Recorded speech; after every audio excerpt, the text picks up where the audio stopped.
Jays on Sportsnet. Presented by the all-new 2017 Honda CR-V. With revamped cargo space, it's the biggest van yet.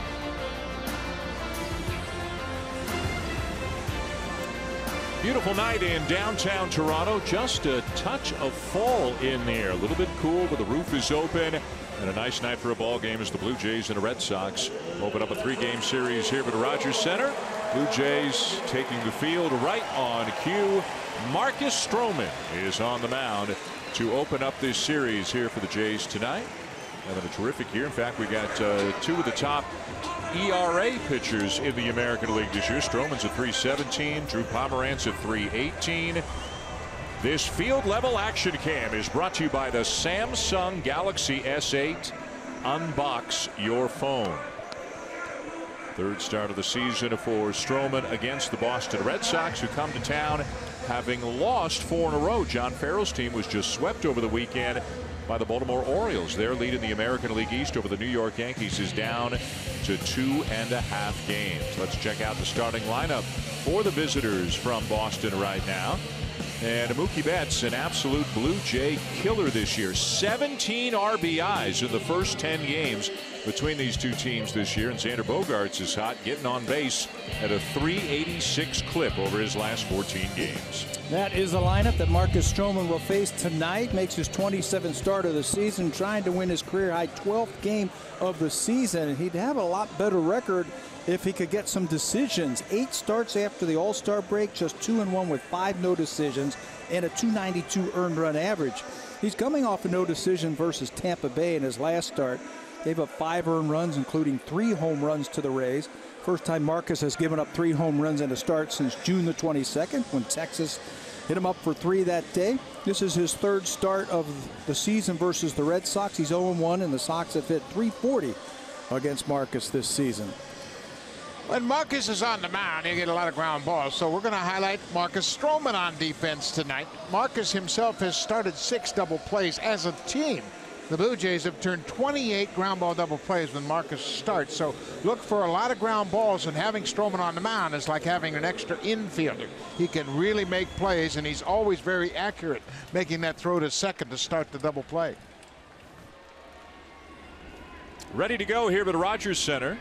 Again, a very nice night. The Red Sox 7-3 in 10 games against the Blue Jays so far this year. Eduardo Nunez is the leadoff man for the Red Sox tonight, the second baseman. Dustin Pedroia still on the DL with a bad knee. They picked up Nunez near the end of July from San Francisco, and he has done a nice job offensively for them. He's got some power, got some speed, hitting over 300 as a member of the Red Sox. This doesn't strike out a lot either. He's only had 47 strikeouts this season. Chops that one foul. Angel Hernandez has the plate tonight. We'll see if anything develops there. The situation seemed to have been following Angel Hernandez around a little bit recently. If you remember, a couple of weeks ago, Ian Kinsler of the Tigers went off on Hernandez and said, you know, you need to get a new job. And Kinsler got fined $10,000 for what he said. Didn't get suspended by it. The umpires kind of, after that, the umpires union came to the defense of Hernandez and others, saying, hey, this verbal abuse has got to stop. And the commissioner said he'll have a meeting with the umpires union to try to sort it all out. But every now and again, something seems to crop up in a game when Hernandez is behind the plate. Good breaking ball there from Stroman to jump out in front of Nunez. 1 ball, 2 strikes.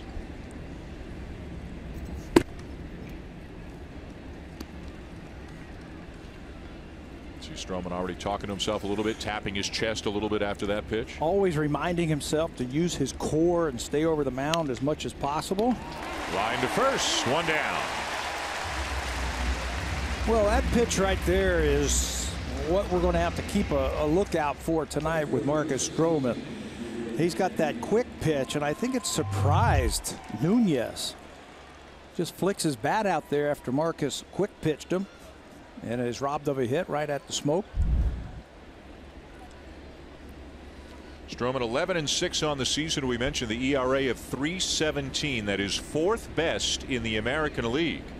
As Andrew Benintendi steps in, the young outfielder getting a start in center field again for the Red Sox. Jackie Bradley Jr. is on the DL right now with a thumb injury, but it's not expected to be something that will last that long. Could be back later in the week. So Benintendi slides over to center as he takes that changeup low, a ball and a strike. They have lots of versatility in their outfield. Benintendi, Betts, and Bradley can all play center field.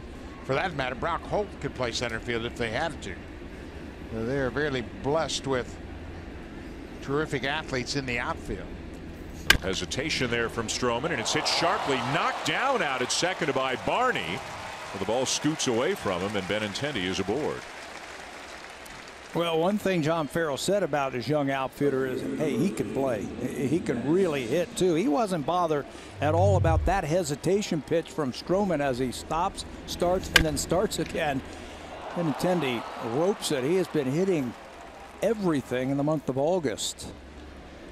Oh, and Barney almost comes up with a super play over at second base.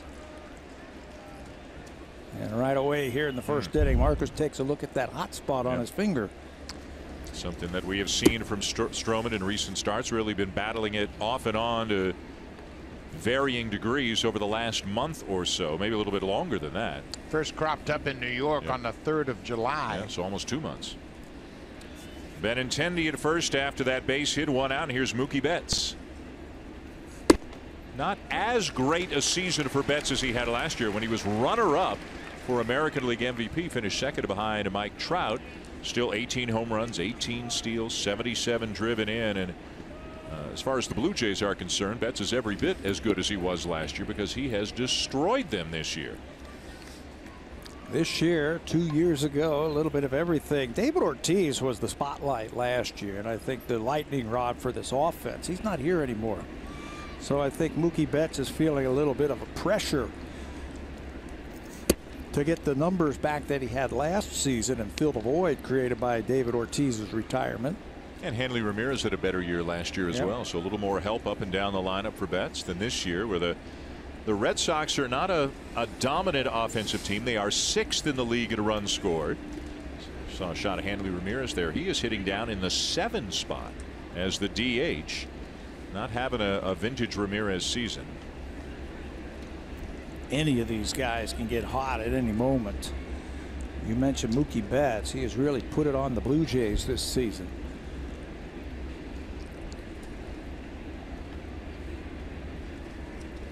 The 2-1. And in there with a breaking ball to even it up at 2-2. The last time Mookie Betts hit here at Rogers Center, he drove in 8 runs. When the Boston Red Sox beat the Blue Jays 15-1 on a Sunday. Joe Biagini started that game, and Mookie Betts had quite a day.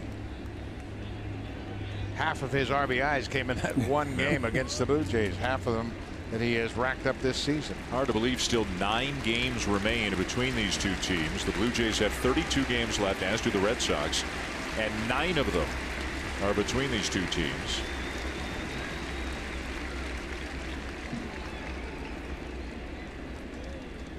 Two to center field, and Pilar right there for out number 2. Boston's really going through a tough stretch offensively. You mentioned they lost 4 in a row, and they were swept for the first time or second time this season. Only the Dodgers this year have not been swept in a series. The Yankees have only been swept 1 time, and the Boston Red Sox have been swept twice, but they're not hitting.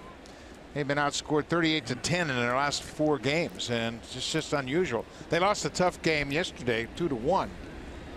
But Chili Davis, the hitting coach, just a little bit perplexed. And like you mentioned, Dan, they're not a powerful team, but they're a very good hitting team, and right now they're not hitting. They're not hitting with runners in scoring position. John Farrell was saying before the game today they had 8 walks and 8 hits yesterday and scored 1 run. So they just have not been able to hit with runners in scoring position. I believe they were 1 for 13 yesterday, RISP. And 1 for 23 in the weekend series against the Orioles. Swept at home by Baltimore. Things were so bad in the Friday game when they lost 16-3 that Mitch Moreland, who's at the plate right now, he pitched an inning for the Red Sox. He mopped up and pitched the 9th inning and looked really good. Threw a couple of 90-mile-an-hour fastballs, got some swings and misses. Did you see him? Yeah. He looked really good to me. Broke out a breaking ball.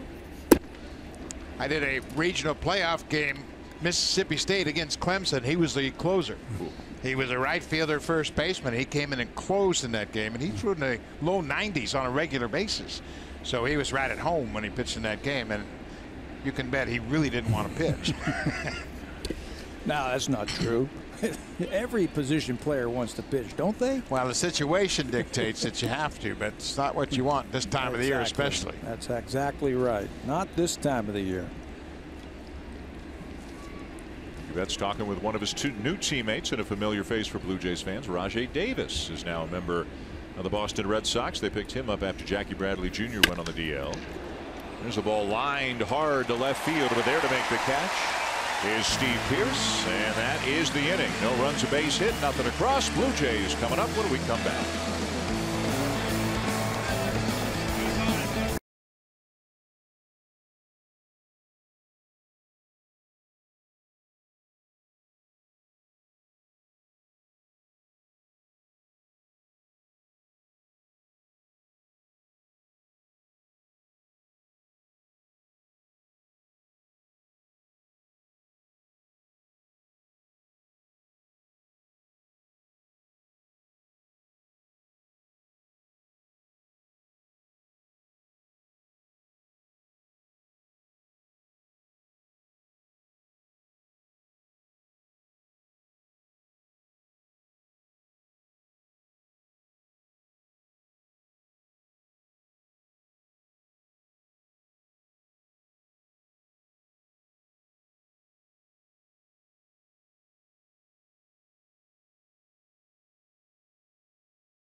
For the first, Red Sox and the Blue Jays, and Steve Pearce once again is in the leadoff spot for the Blue Jays. As we take a look at the Jays starting lineup tonight with Pearce at the top, Josh Donaldson having a big August, 12 home runs in the month of August. Justin Smoak, great numbers against the Red Sox this year. And a little bit further down the lineup, Kevin Pilar is hot, hitting .341 in his last 12 games. A couple of guys swinging a hot bat in the lineup for the Blue Jays tonight. They will face Drew Pomeranz, the big left-hander. Before this season, Drew Pomeranz never won more than 8 games in a season. His first season in the major leagues was 2011. He has won a career best 7 consecutive decisions. He's been tough on the Blue Jays, not just this year, but over his whole career. 6 appearances versus the Jays, his ERA barely over 2. He has won both of his starts this season versus the Blue Jays. 13-4, .318 earned run average. That's tied for 3rd best in the American League. And 145 strikeouts, which is 12th best in the American League. What a 1-2 combination between Pomeranz and Sale, and the Blue Jays get them both in this series. And Chris Sale is on the mound tomorrow night for the Red Sox. Pearce ready to go, and the first pitch fastball misses just outside for ball 1. Pearce hitting .267, 13 home runs on the season. He'll be followed by Donaldson and Smoak. And a couple of pitches, both of them could have gone the other way, and instead of it being 0-2, it's 2-0. That looks like Christian Vasquez is always already having a chat with Angel Hernandez, the home plate umpire. Very subtle chat indeed, but it's 3-0 as the young catcher Vasquez catching for the 67th time. They have a 2-man catching crew that's as good as any in baseball. Sandy Leon is the other. He's a switch hitter. And a 4-pitch walk.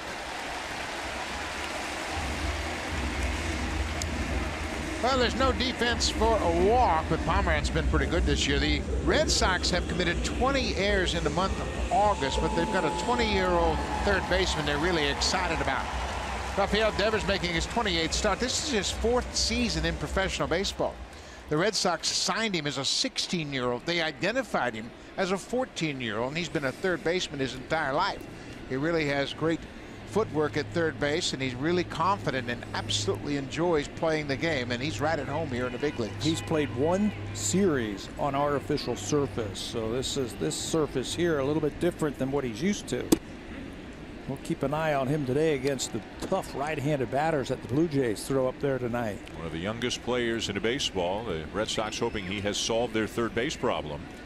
Blue Jays don't have a third base problem. They got Josh Donaldson swinging the bat really well right now. We mentioned 12 home runs in the month of August, 23 on the season. Something in his eyes, so he asked for time from Hernandez. Saw the curveball in for strike one. That curveball's a big pitch for Drew Pomerantz. He'll throw it at any time to anybody in any count. We saw him in spring training towards the end of spring training and wasn't throwing anything. Did not break with this team out of Florida at the beginning of this season. John Farrell was saying he's finally healthy. There's the curve in the dirt. Pomerantz was an all-star last year with San Diego. Had a 2.47 ERA and 17 starts with San Diego. Then the Red Sox picked him up for the last couple of months of the season. Didn't pitch quite as well for Boston as he had in San Diego, but he's had a very good year, as Buck and Tabby mentioned, for the Red Sox this year. And they have needed it with David Price not pitching well early, being hurt a couple of times. Pomerantz slides into probably the number 2 spot in this rotation. Only Corey Kluber and Gio Gonzalez have a better ERA than Pomerantz since June 15th. And he has really stabilized this rotation without David Price being David Price. And Rick Porcello, the Cy Young Award winner last year, starting to throw the ball better, but he got off to a slow start as well. Still feeling the after effects of the great year that he had last year. Has not been able to put it together. That's the strength of this team. Their starting rotation, and if they get it going, they can win a lot of games in a row. 2-2. And a fastball grounded left side. Devers has to back up on it a bit. They'll get 1 and 2. Around the horn they go to turn the double play. Well, we talk about the young third baseman, no panic at all. And Pat mentioned this turf is a little quicker than he's used to at Fenway Park. And he fielded that ball, had a little bit of a bobble, but no panic whatsoever. Watch him as he goes in to get the ball. A little bit of a hesitation, but he throws a strike to second base. Nunez turns it very well at first, and they get the double play. A couple of newcomers have added a lot. They've actually added more with the bats than they had with the glove, but Brian Butterfield, the infield coach, is really singing the praises of young Rafael Devers at third. So just like that, 2 down for the Blue Jays here in the bottom of the first. And here's Justin Smoak hitting .289, 35 home runs on the season. He's driven in 82, and as we mentioned off the top, he has been a wrecking crew against lefties as that one sailed out of the hand of Pomerantz all the way to the backstop on the fly. Second in the American League in batting average against lefties this year at .389. Smoak has hit more home runs and had more hits this year than in the past 2 years combined. Well, when you talk to him, he says, this is my natural position here. I've always been a good right-handed hitter. I learned to hit as a switch hitter in high school, and I had to flip from right to left. But so this is my natural swing. It feels like it's a better average swing, if you will. I'll have a higher batting average, a little bit more fluid, a little bit more short. Feels like his bottom hand, when he's batting right-handed, is his strong hand. He can really guide the barrel of that bat through the baseball. 2 balls, 2 strikes the count. With 2 down and the bases empty.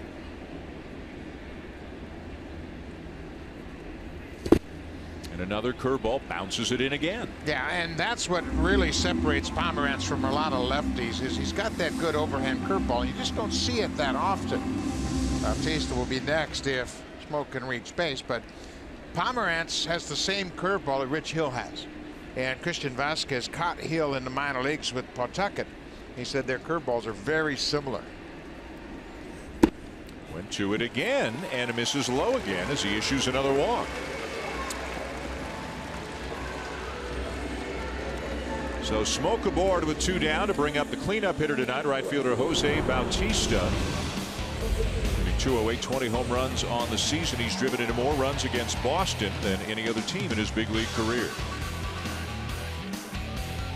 always seems to be good for at least a home run, a few RBIs when they're in Boston. That's a big games here. He got a couple of left-handers the next couple of days, so Jose set for a big series. On the appeal, he went around, and it's 0-1. Well, Vasquez didn't hesitate when he asked for the appeal. The catcher asked right away and got the strike.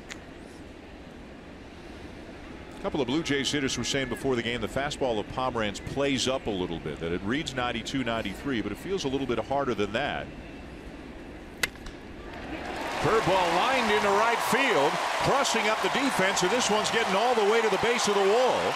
Smoak will have to be held at third on an opposite field double for Bautista. You know that is going to get the attention of Brian Butterfield, the infield instructor, the infield coach for the Boston Red Sox. When he sees a big slugger like that use the whole field and go the other way, he might straighten out the defense just a little bit. Bautista stayed back nicely on that curveball and said, you know what, you're going to throw that curveball down and away. I'm going to shoot it down and away. Right off the outside corner, Jose has that head down. Watch him track that ball. Curveball. Track and just hit it the other way. That'll straighten out the defense. Nunez gets tangled up with the turf. He has not played on this particular surface here at Rogers Center. He's played here at Rogers Center before, but he's not played on this surface, and he got his spikes all cut up. And fortunately for him, the Smoak had already stopped at third base. So second and third, two down. Here's the DH, Kendrys Morales. He gets a curveball and goes the other way with it, and this is going to score a couple of runs. Morales thinking two, and in there in a slide with a two-run double.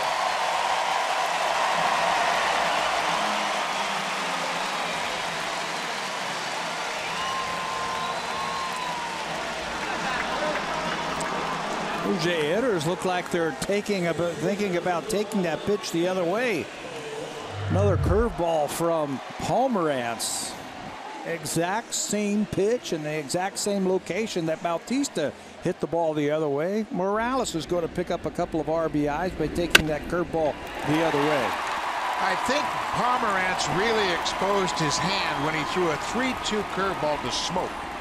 And right there, the hitters, Bautista and Morales, said, you know what, if he's going to throw a 3-2, I'm going to look for it because he thinks he can throw for a strike. So he starts Kevin Pilar with a fastball, but he misses about a foot outside. 21st double of the season for Morales. RBIs number 62 and 63. And the Blue Jays have jumped on top early here against Drew Pomeranz. Pilar, as we mentioned, hot, hitting .341 over his last dozen games, .252 overall.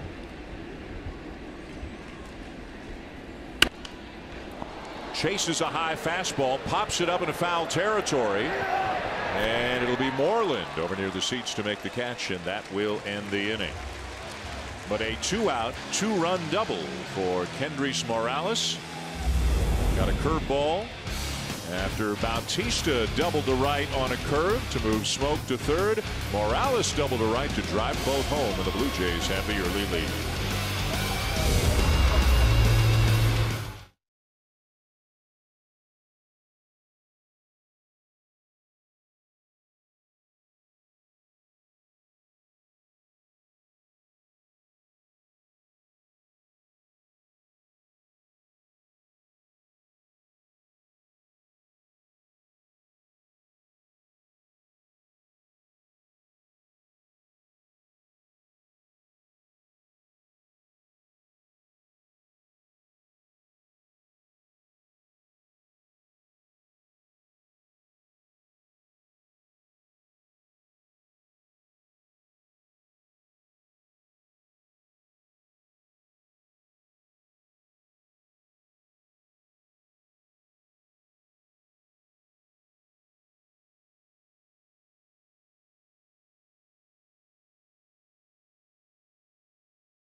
couple of roster moves to pass along. Earlier this afternoon, the Blue Jays recalled right-hander Lionel Campos up from AAA Buffalo and designated outfielder Nori Aoki for assignment.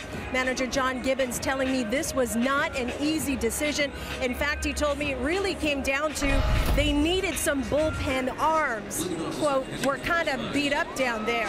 Gibbons explained that instead of having somebody out and losing them for 10 days, even with September call-ups, there would be very limited playing time for Aoki. The move also allows him the opportunity to hook up with somebody else. He's the type of player who could help many teams, Gibbons said. He was pleased with what he saw from Aoki in a Blue Jays uniform, which is why, Dan, cutting ties with him was, quote, particularly hard to do. Yeah, he had been playing well, swinging the bat very well for the Blue Jays, but he will likely wind up on a contending team between now and the end of the month. You have to be on a team by the midnight August 31st if you're going to be eligible for the playoff roster. And as you mentioned, Hazel and Buck and Tabby, it's almost expanded rosters, almost September, and we're likely to see Teoscar Hernandez. We could see Anthony Alford, so there will be some younger outfielders coming to the big leagues looking for some playing time, they hope, in the month of September. Yeah, and basically Aoki was Ezekiel Carrera. He's right. The same type of player, so they didn't have an opportunity. And more than anything, he's not going to play. So Blue Jays weren't going to re-sign him. They weren't going to offer him an extension. So give him an opportunity to go out and maybe hook on with somebody. We might see Michael Saunders in a couple of days also when it flips over to September. 1-1 to Xander Bogaerts. Check swing. Appeal to first. No swing. And 2 balls and a strike on to Bogaerts, the shortstop for the Red Sox. Hitting .278 on the season and a very impressive 10 for 23 in his career against Marcus Stroman. Chopper foul. What Bogaerts does against Stroman, he just goes with the pitches, doesn't try to do too much. We've seen him get a lot of hits through the hole on the right side of the infield. But he has had success against Marcus, and Marcus continues to look at that hand, and he's got to be feeling the effects of it. It's basically bothered him ever since that start in New York, but he's been able to pitch through it. Good slider. Bogaerts swings through it for the first out of the inning. So now Stroman will get his first look at 20-year-old Rafael Devers. He's got 8 home runs already, hitting almost 300 in about a month in the big leagues. Now, he did go through a very recent 2 for 27 stretch before having a 2 for 4 2 doubles day yesterday. But a big time power potential, hits the ball hard to left and left center. And guys, a couple of weeks ago turned around a 103-mile-an-hour fastball from Aroldis Chapman and hit it out of the ballpark. In a game-tying situation. Not just like he got a lucky hit. I mean, this kid has impressed them all. I thought that ball was low. Yeah, we kept hearing about, well, the Boston Red Sox are going to make a trade for a third baseman. There's this guy out there. There's that guy out there. Now we're seeing why they didn't make a trade. They had this kid in their farm system. They just had to get him some at-bats at AAA. They say defensively he's fine at the major league level, and he's going to be good. He just has to make some of those adjustments at the plate now. Teams backdoor slider 2-2. Teams have been pounding him in with fastballs lately. John Farrell said he's got a unique ability to let the ball travel, meaning to really let it get deep into the strike zone before he commits. Got a quick bat, can still get to the ball. Now that one off his might have been his back leg. Hard to tell. We'll have to get another look, but wherever it hit him, it shook him up. Well, he's hurt. You take a look at the younger players in the American League, and Devers is 20, and Francis Marquez of the Astros 21.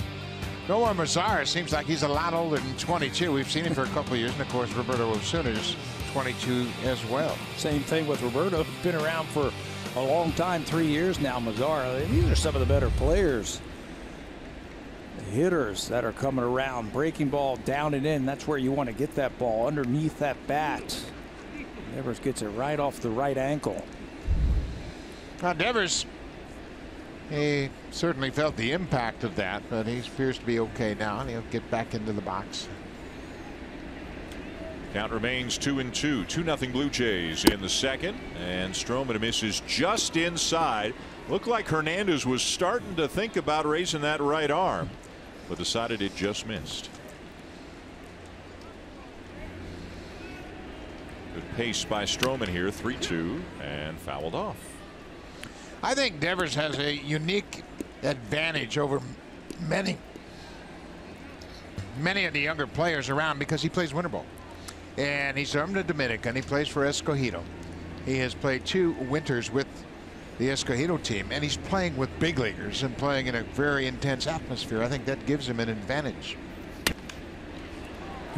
People don't understand what it's like for, especially a native of the Dominican Republic, to play in that league in the winter. How long's the season? How many games do you play? About 60 games you play. Last year he played in 25 games, got 75 at bats, 74 at bats in the season. But just the exposure, being around the big leaguers that come back and play each and every year. Nomar Mazaro, same thing. Plays winter ball. It's invaluable. And unfortunately, some of the other leagues have really kind of slacked off. And we all know about the problems they're having in Venezuela. And a lot of those major leaguers don't even go down there and play anymore. But Puerto Rico was a much better league 15, 20 years ago. But the Dominican Republic still has a very competitive, intense winter program. Another 3-2 pitch, and Devers lifts it high in the air, medium depth right field. And Bautista there to make the grab, 2 down.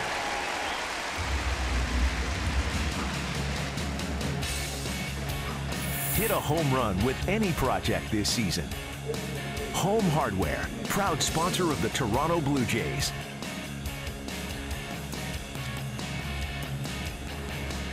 Here at Rogers Center, the Blue Jays with a 2-0 lead on the Red Sox. Boston batting in the top of the second. Dan Shulman, Buck Martinez, Pat Tabler, Hazel May, and Hanley Ramirez, the DH, hitting .244 with 19 home runs.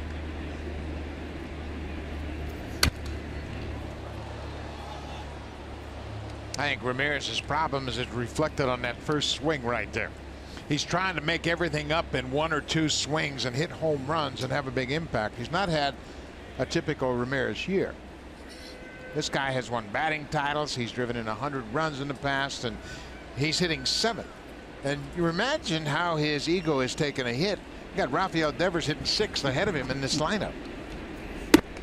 Well, just last year he hit 30 homers, drove in 111. This year 19 homers, 49 RBIs, and his OPS is down to more than 100 points from a year ago. I think it's just human nature to try and do too much and try and pick up the slack for David Ortiz, who has retired. And, you know, you feel the pressure playing in a city like Boston, and people getting on you, and you're a first place team trying to do too much. Well, there's no question that this guy's done it all before, and he can get hot as fast as anybody. Takes his time digging in. Rafi Lopez giving him a little bit of time before he flashes the sign. And Stroman with a quick pitch, and it gets by Pierce. Looks like he lost it in the lights, and instead of the inning being over, Ramirez is at second base.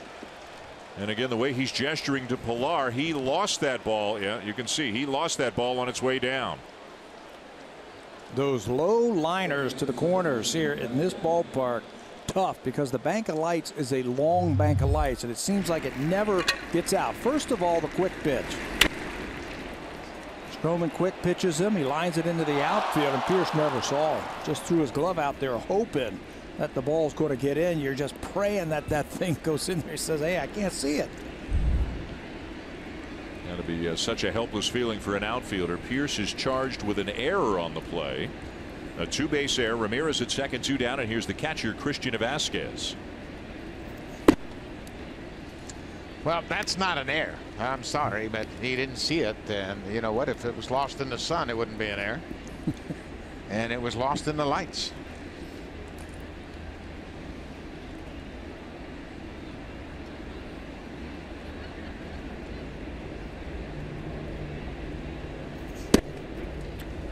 In there for a strike, 1-1 on Vasquez.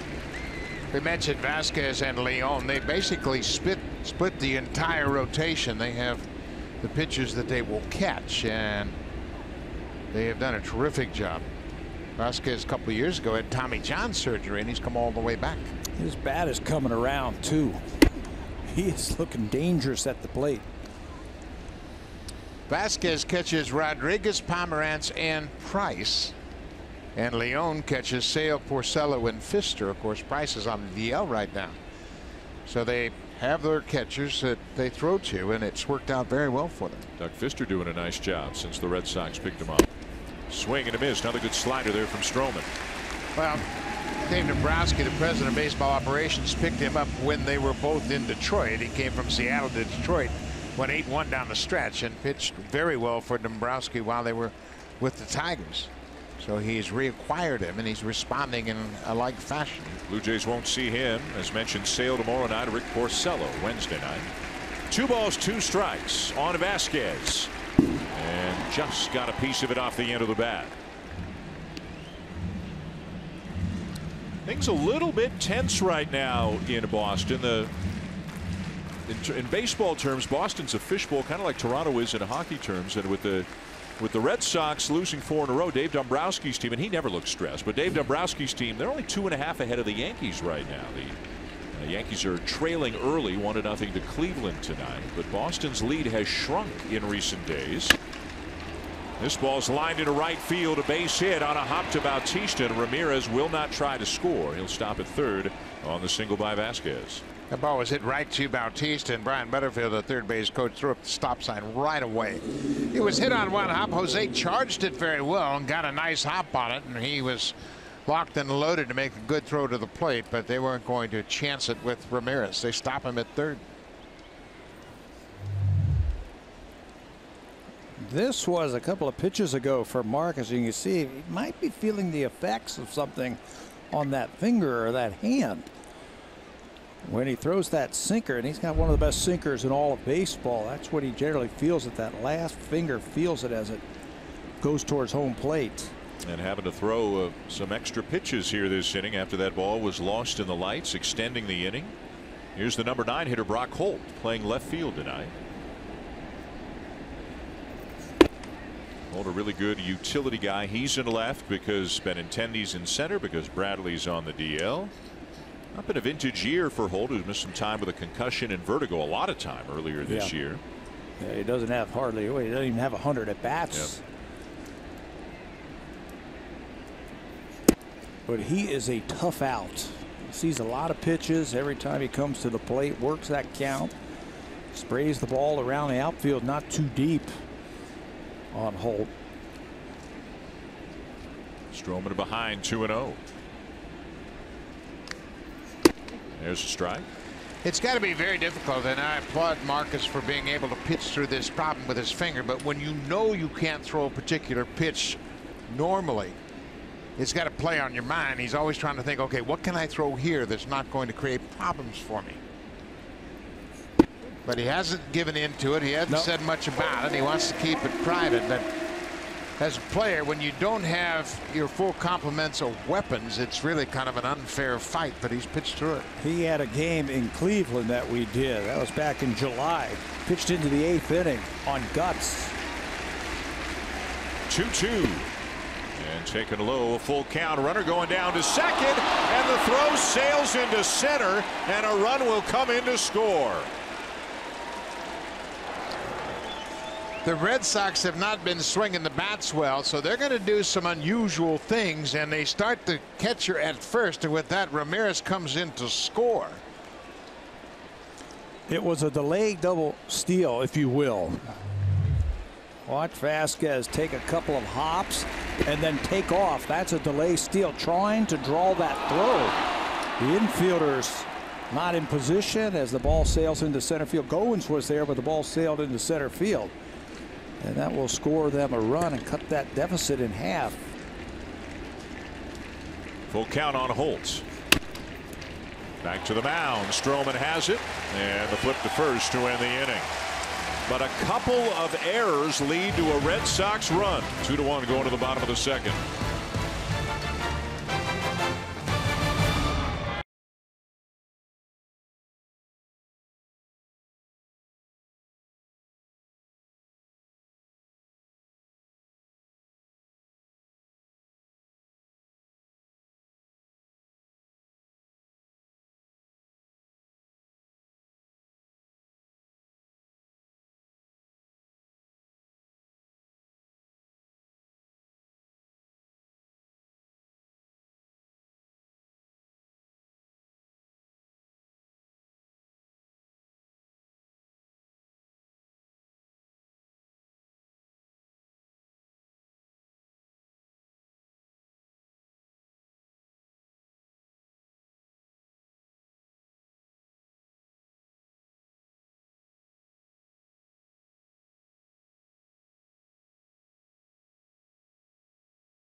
Fans, on August 29th and 30th, Jays Care will be leading a social media campaign titled #SportTeaches. The campaign will foster a conversation surrounding sport for development, the importance of physical activity for youth, and all the life skills that kids learn through sport. Follow @JaysCare on Twitter and Instagram, like on Facebook, and share the hashtag #SportTeaches from August 29th through 30th to join in on the conversation. Dan. Thank you, Hazel. We go to the bottom of the second. 2-1, the Blue Jays leading the Red Sox here in the opening game of the 3-game set at Rogers Center. Darwin Barney, the second baseman, will lead it off against Drew Pomerantz. And I think, as you guys suspected, there has been a scoring change. Take the error away from Steve Pearce, and it now goes as a double on the ball that he lost in the lights. Barney, the second baseman, takes it outside, ball 1.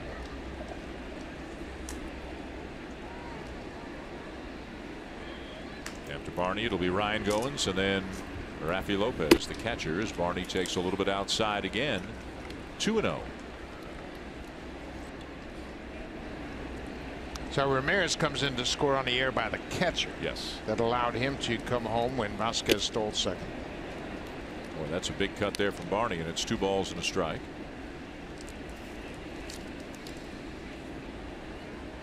Blue Jays got their 2 runs on a 2-run double by Kendrys Morales in the bottom of the first. And going the other way again, this one off the glove of Moreland into right field. Blue Jays making the adjustment against Drew Pomerantz. If you're going to throw that ball away on the righties, I'm going to just shoot the ball the other way. Oh, when Barney picks up his first base hit, taking the ball the other way. And for the second inning in a row, the Blue Jays have the leadoff man on. This time for Ryan Goins, who's on a 6-game hitting streak, 9 for 22, a .409 average during that stretch. Continues to be very productive, 50 RBIs on the season. Creeping into third is Devers. And Goins will foul it off out of play. Now, the Blue Jays have started this ballgame with a pretty good approach against Drew Pomerantz. Everybody's thinking about something out over the plate going the other way. They're really guarding against that curveball. And when you do that, that makes you stay back and say, okay, I'm going to wait for the curveball. He throws it a lot. And the Blue Jays have done a nice job already in this ball game. We're just in the second. It's upon Vasquez now to make some adjustments. 0-2.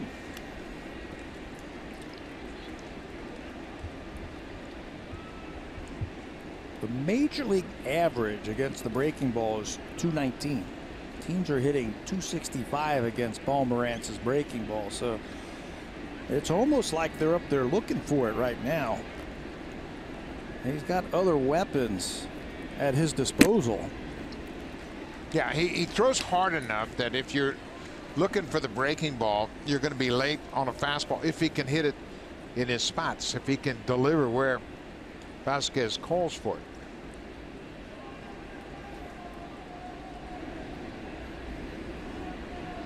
Vasquez sneaking a peek into the Boston dugout. And now the sign that Pomerantz is looking for. 1 ball, 2 strikes. And strike 3 call. No argument from Goins. First out of the inning. Let's get an update with Jamie Campbell.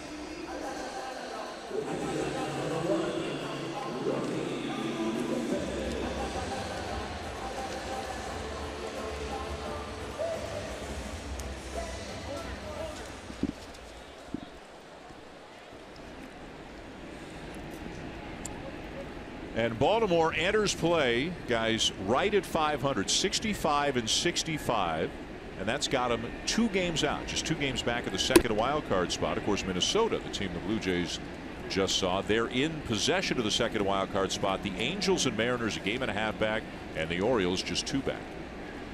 The Mariners have had a tough trip. This is the final leg of their 12-game 4-city stop, and it's been a tough trip. They've scored just 21 runs over their last 7 games, and they're built for offense.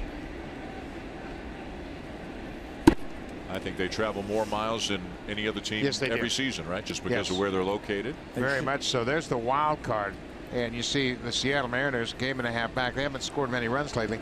And they have 3 of their primary starters on the DL. They haven't had them, and they've really dug down deep into their minor leagues for starting pitching. They should have been built for defense yesterday, Seattle. 5 errors in the first inning. That's unbelievable when you think about it. 5 errors in 1 inning. Gene Segura committed 3 of them, helped the Yankees to an easy win.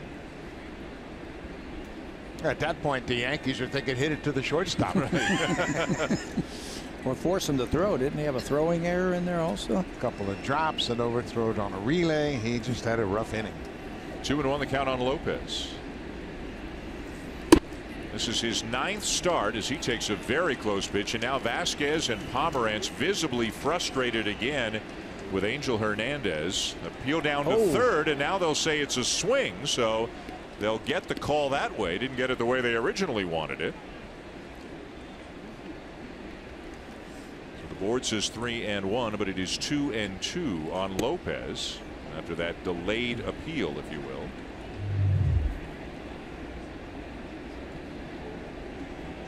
He swung. Yeah. Looked like the pitch might have been in there too, down on the outside corner. Upstairs in a full count. 9th start for Lopez as leadoff man Steve Pearce waits for his opportunity. Blue Jays are 6-2 in Lopez's previous 8 starts. He's hitting .185 with 1 home run to his credit. Runner not going, and it's ball 4. That is the 3rd walk given up already by Pomerantz.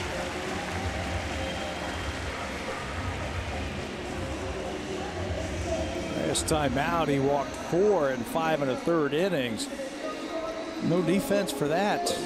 He's probably wondering where the strike zone is right now. He feels like there's a couple of pitches that he thought were strikes, so he's going to have to bear down and throw some better ones.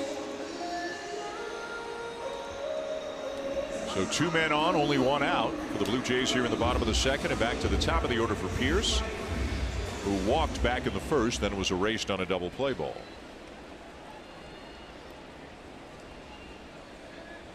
And again, that play out in the outfield when he lost the sinking liner in the lights. It has been changed from an error on him to a double. Kind of unfortunate for Marcus Stroman, and it always brings up that conversation. Should there be such a thing as a team error where a play wasn't made that could have should have been made, but no individual is charged, but then Stroman isn't penalized? Just a scoring thing. You know, either way the score on the field is the same. Right, but a pitcher makes a good pitch, gets what looks to be a routine out, and then because of outside influence, the lights, the sun, twilight, whatever it is, the play isn't made. It's not really fair that a pitcher is penalized in that particular instance. Here's the 0-1. Popped up into very shallow right field, and Betts coming a long way in to make the catch for out number 2.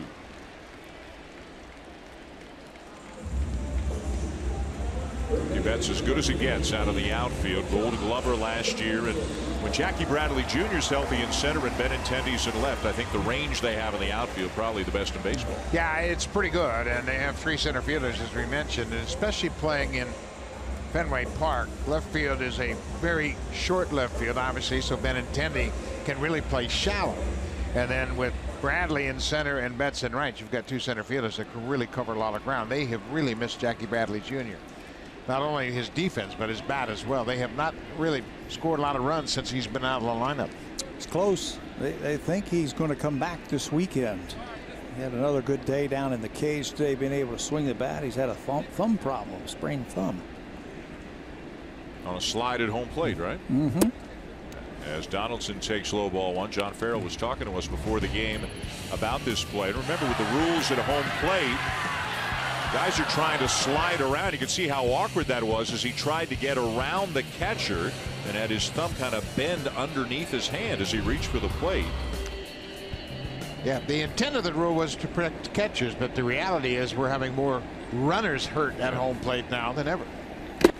Trying that type of slide right there because there's no lane, no way to get your foot in there, so they slide head first, exposing their hand. Carlos Correa on the disabled list with a thumb injury. He injured his thumb at home. That's what put Mike Trout on the DL for 7 weeks or so, right? He did it at second. Yeah, at second. More and more guys sliding head first, even though more and more guys are getting hurt sliding head first.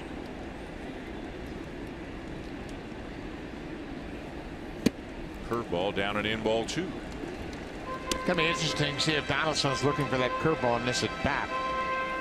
The last couple of at bats, all the way back to Pilar, Pomerantz has switched gears a little bit, and he's used fastballs in what have been curveball situations. I think Vasquez has taken charge with that. He can cut that fastball too. We haven't seen too many of those.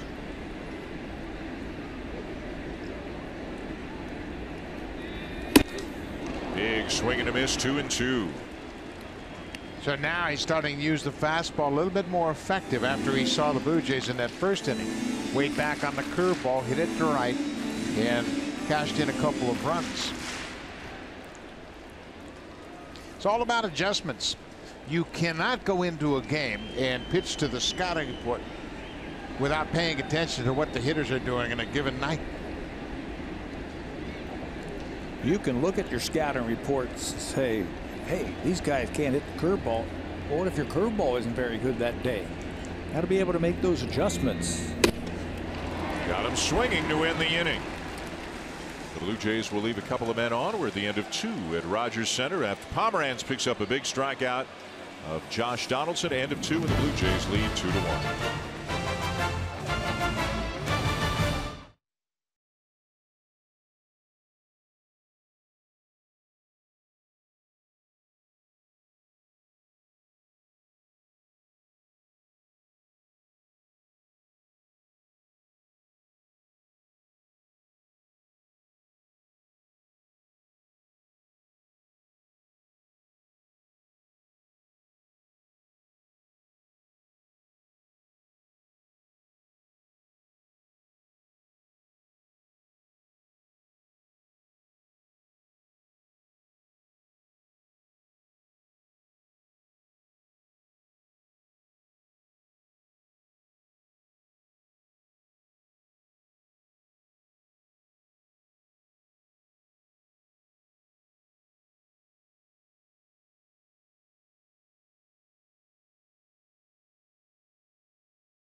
Have won 7 of them. Look at the team ERA for Boston against the Blue Jays this year. Chris Sale a part of that, and guys, 60 runs scored for the Red Sox in 10 games.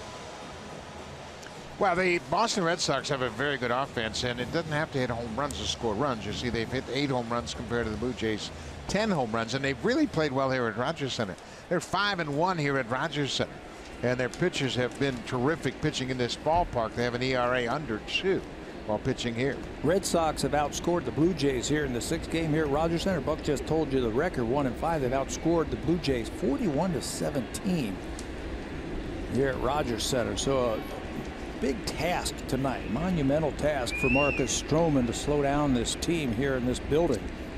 Blue Jays are back at Fenway Park next week, Labor Day Monday, then Tuesday and Wednesday, and they're at Fenway again in the final week of the regular season. Leadoff man Eduardo Nunez starts it off for the Red Sox here in the 3rd, lined out to Justin Smoak back in the 1st inning. Tell you what, when you get into the box right there like Nunez is, keep your head up, and you better get early set, because Marcus has that ability to mix up his windups, and I think it's having an effect so far on Nunez. He's very deliberate getting into the box, keeps his head down, and then looks up, and all of a sudden the pitch is on the way. See?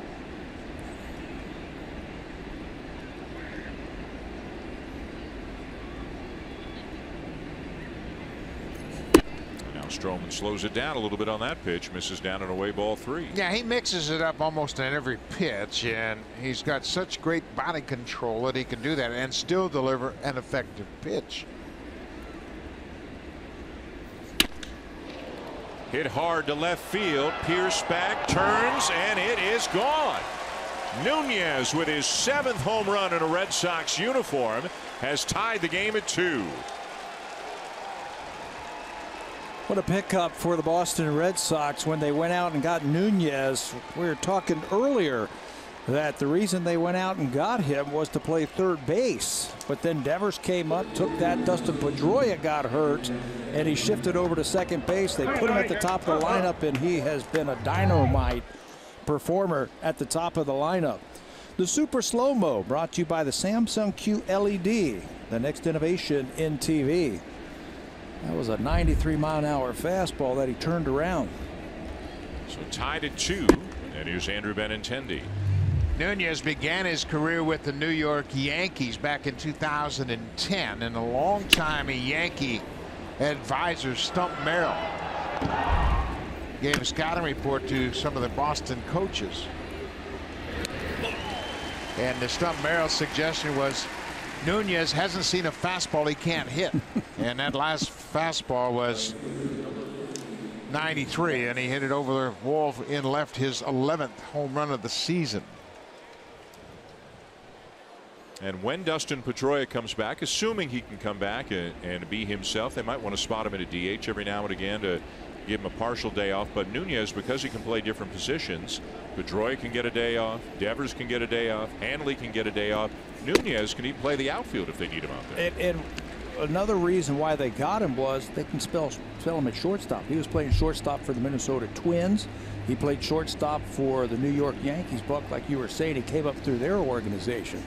He's played more games at shortstop than any position, and Dave Dombrowski is aware of that. He understands that Nunez only played 16 games at second before this season, playing for the Red Sox at second base. So he's really trying to make adjustments on the fly at second base. Options. It gives the Red Sox options defensively.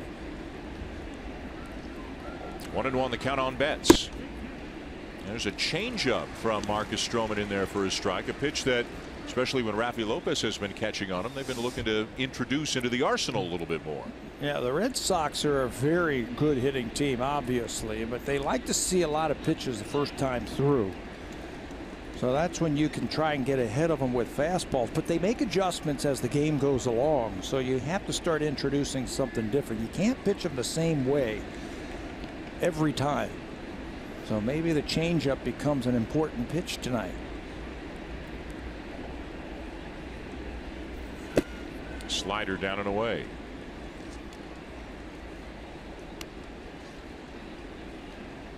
Stroman staked to an early 2-0 lead when the Jays scored a couple in the first, but the Red Sox have chipped away with one in the second, another here in the third, and have tied it up.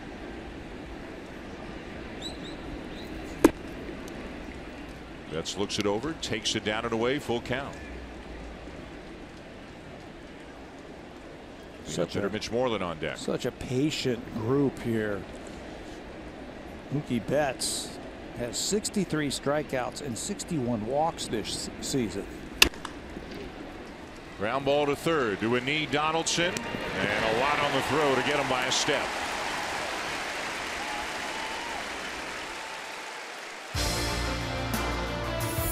The all-new 2017 Civic Si. When it leads off, it leads for good. Honda, proud fan since 1977 and the official vehicle of the Toronto Blue Jays. Tied at 2 here in the third inning at Rogers Center. Glad you're with us for the first game of this 3-game set. Blue Jays and the Red Sox. And here's Mitch Moreland, lined out hard to left field his first time up. And there's a changeup in for a strike. Stroman giving the Red Sox something to think about other than the two-seamer and the slider. Introduce that third pitch. He's not afraid to throw it to righties and lefties. There's another one. After this series with the Red Sox, the Blue Jays head to Baltimore for a 4-game set. little quick pitch there from Stroman, and he gets it by Moreland, 1-2. It looks like guys hitters, they've seen this enough. They know Stroman does this, that there's a little bit less aggravation and a little bit more recognition that he's going to do this. And now, did he just call a ball on Stroman? I think he did. I think he called a ball. Did Stroman go to his mouth while he was standing on the rubber? And Angel explained it to John Gibbons, and that's what he did. He came out and he indicated that Marcus had gone to his mouth, and watch, Marcus went to his mouth there, and now right there. Yep. And that's what he called him for, because he was engaged with the rubber, and that's the sign that Angel Hernandez made. No argument from Stroman. Swing and a miss to get Moreland, and that's the inning. But Nunez ties it up, lining a home run to left. 2-2 going to the bottom of the third.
Sweden looks to stay atop their group in World Cup qualifying as they take on Bulgaria. Catch all the action Thursday on Sportsnet 1. Two European giants go head-to-head in World Cup qualifying when the Netherlands, in desperate need of a victory, take on France. You can catch that on Thursday as well, 2:30 p.m. Eastern on Sportsnet World. Thank you, Hazel. Bottom of the third at Rogers Center. The Red Sox 2 and the Blue Jays 2. 3-4-5 for the Jays, and this was the trio of hitters involved in the 2 runs back in the first. Justin Smoak walked. Bautista doubled them to third, and Kendrys Morales doubled them both home. Just keep your eye on how many fastballs he uses this time around, because the Blue Jays were obviously sitting on his curveball the first time through the lineup.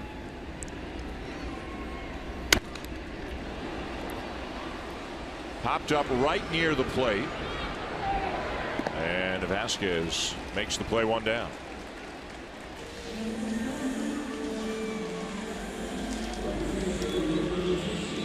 Beauty Tone, Canada's color experts, available exclusively at Home Hardware and Building Center locations. Here's Jose Bautista. Came to see a bomb. They saw it double the other way first time up. Bautista with 20 home runs on the season. John Gibbons was asked before the game in September, when some young outfielders come up, let's say Teoscar Hernandez comes up, potentially Anthony Alford, will he stick with his regulars deep into September? And he said for the most part he thinks he will. Now you got to believe that if guys are going to get called up for September, they'll get a bit of an opportunity. I don't know about that. I think he's pretty true to his veterans. Yeah. You know, that he sticks with his veterans, the guys that have got him here. Now, if you're playing a team that's not in it, right, first of all, I think you got to think about that also. That if you're playing a team that is not in a pennant race, you should put out your best team when you're facing a team that's in it. Maybe day game after night game. Who knows? Yes, something day like game that. After night game. So. But I think he's going to play the regulars whenever they're playing a contending game. You have to do that. That's just the integrity of the game, and he would want other managers to do that if he were in their shoes. Just about everybody's a contender with the American League. They don't play. They play Detroit. That's it. That's about it. As of now, by the time they play Kansas City, who knows? Depends on how things go for the Royals. Second to last week of the season. But there's a whole lot of Boston, New York, and Baltimore down the stretch for the Blue Jays. Yeah, and so you would think that Smoak and Bautista and Donaldson and all those guys are going to continue to play. The Royals haven't scored in 34 straight innings, so they might be out of it by the time we see them. Cleveland just shut them out for an entire weekend. Cleveland's trying to pitch 4 straight shutouts tonight. Corey Kluber's on the mound, and if that happens, that'll tie a franchise record of 4 consecutive shutouts in Indians history. Well, it's over. It's over. It's 1-1. Yeah. Chase Headley with a home run off Kluber. Kluber's right there with Chris Sale right now. If you look at a lot of the numbers for American League Cy Young Award, and Kluber's really got his teammates to thank, because Sale has been dominant against everybody this year, it seems, except the Indians. They have roughed him up twice in the last month. Morales hits a ball hard to the opposite field. Betts jumps, makes the catch. Mookie Betts with a leaping catch on the warning track to deny Morales a potential extra base hit. 1, 2, 3 go the Blue Jays, but number 3 was not routine. The Gold Glover showing his skills.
World Cup team, the under 18, the U18 Baseball World Cup will begin Friday in Thunder Bay. 12 countries will be there. Canada's first game will be against Chinese Taipei on Friday. So guys, we wish you the best of luck. As we look at the roster, we see kids from Ontario, Quebec, BC, Manitoba, and Alberta. So sprinkled all across the country. Wish you the best of luck up in Thunder Bay this week. Great tournament. A lot of good, talented kids from all over the world. And Canada's in the pool with Korea, Taipei, Australia, Italy, and Nicaragua. So a lot of those kids in spring training when they brought the Canadian national team down to Florida to play the Blue Jays in an exhibition.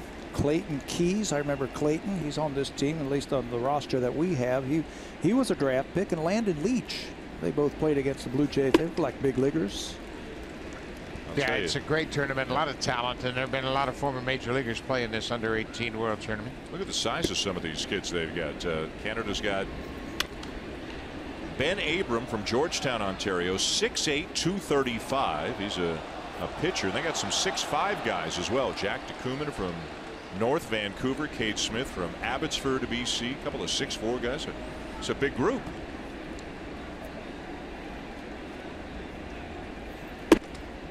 Changeup taken low. 2 balls, 2 strikes on Xander Bogaerts, leading off the 4th for the Red Sox.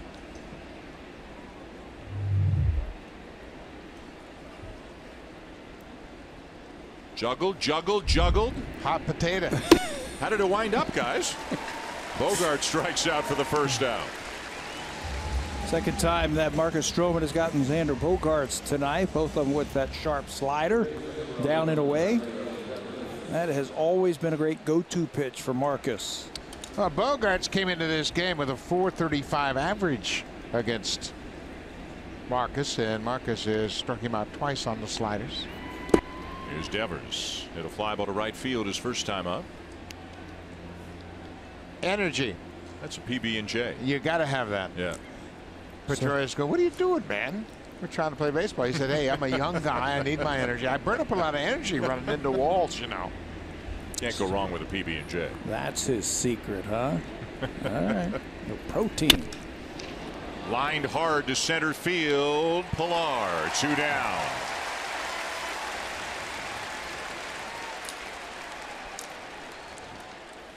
I wonder if he made it at home or if it was supplied by the team. Supplied by the team. Just go back into the clubhouse. You can get anything you want nowadays. Did you guys eat during ball games? No. You never ate during ball games? Not much. No way. When I wasn't playing, I ate in the bullpen all the time. I played with a guy in Puerto Rico that had bread and cheese in his pocket. Like as he went out on the field in his pocket? Oh, yeah. How'd he slide? Very careful. But he would reach in his back pocket and put a little cheese in his mouth and put a little bread in his mouth. He was a major league player for a long time. And he shall remain nameless? Yes. Bread and cheese. I'd like to hear that nickname. Hanley Ramirez doubled his first time up. It's a one-hopper back to the mound, and that's a quick 1-2-3 inning. Only 9 pitches needed by Marcus Stroman to get the Red Sox in order in the 4th.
In the TD Comfort Zone are guests from one of TD's community partners.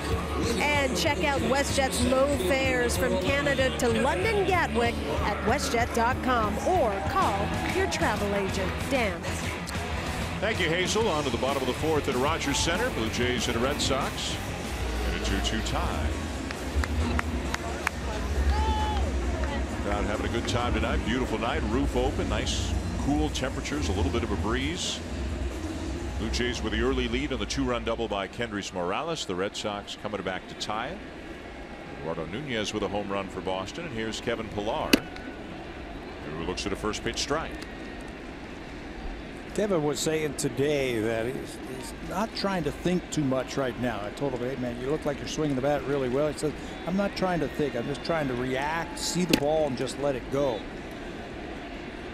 What a concept. I reminded him of the Yogi Berra. You can't think and hit at the same time. No. So if you got to choose one, hit? Hit. Yeah. Don't think.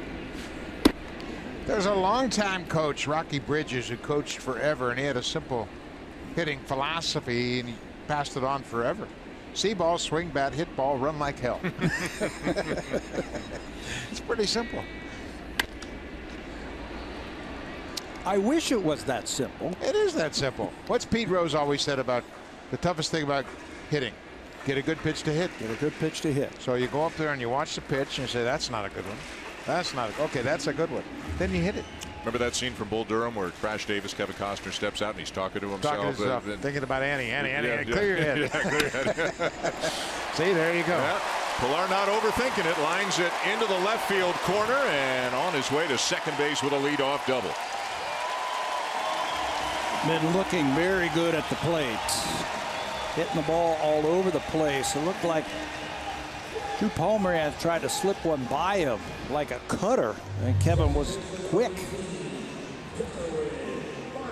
Look at that ball cut. It's starting to come in, and how short his swing is to be able to get the barrel on the baseball. Very short, right to the ball. Got it down the left field line for yet another extra base hit for Pilar. Pilar's getting closer to the top 10 in doubles in the American League. That's his 31st double of the season. Longoria has 32. He is 10th in the American League. Here's Darwin Barney. They're in on the corners for the Red Sox. Barney does not show bunt, and he takes a first pitch strike. Blue Jays have been doing things that are kind of out of character for him. A little more hitting and running, a little more starting the runner, trying to get the hitters to move the runners up.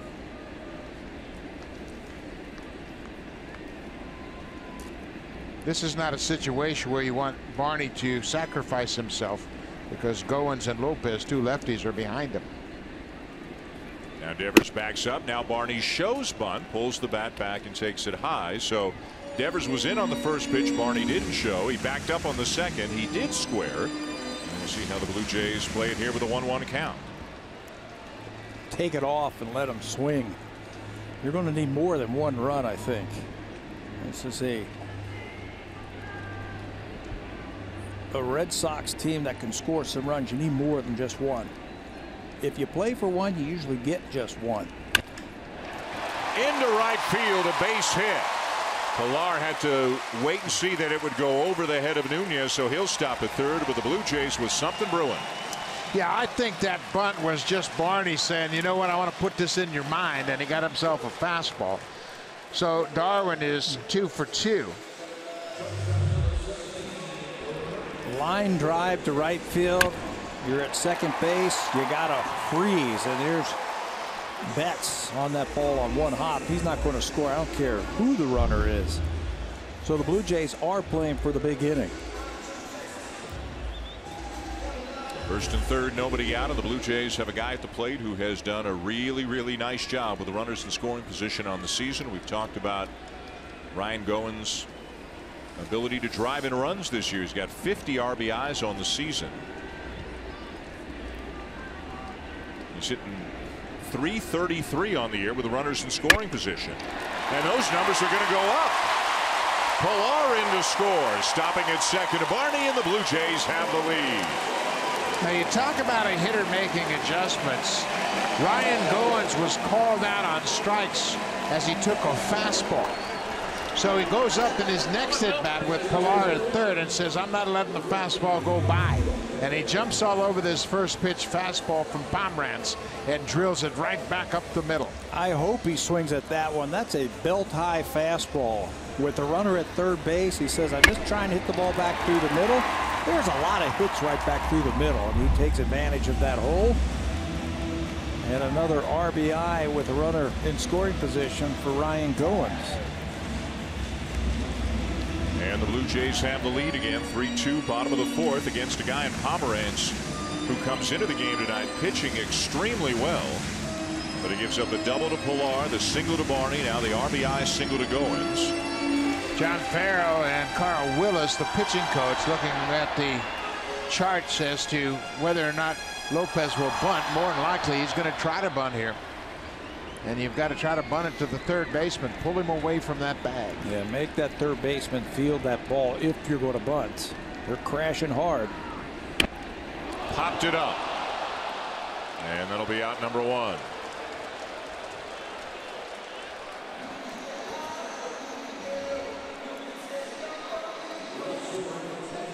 Drew Pomeranz hasn't lost in 13 straight starts. He has won 7 straight decisions, and you look at the numbers and they reflect just why he hasn't lost since June 11th. He's gotten a lot of run support, 8.3. His whip is just over 1.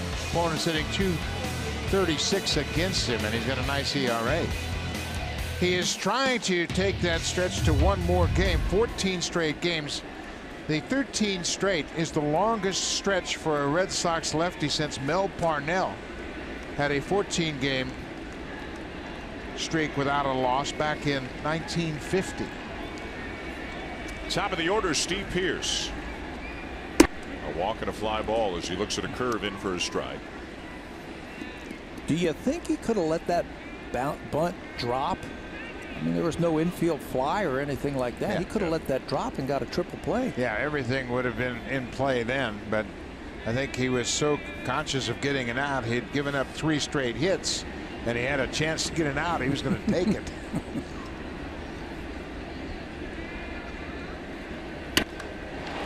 Laced foul and a quick 0-2 count on Pearce. I think another thing that factors in his pop-up, Pat, is the fact that it's on turf and you don't know where it's going to go once you let it bounce. Probably right at it, but you can see the runners they have to hold. It wasn't high enough to get the infield fly. Yeah, if he had it over to do again, he would have let it drop. Let's take your chances. You get at least 2, maybe even 3. Lopez in a conversation now with hitting coach Brooke Jacoby. 0-2 the count on Pearce.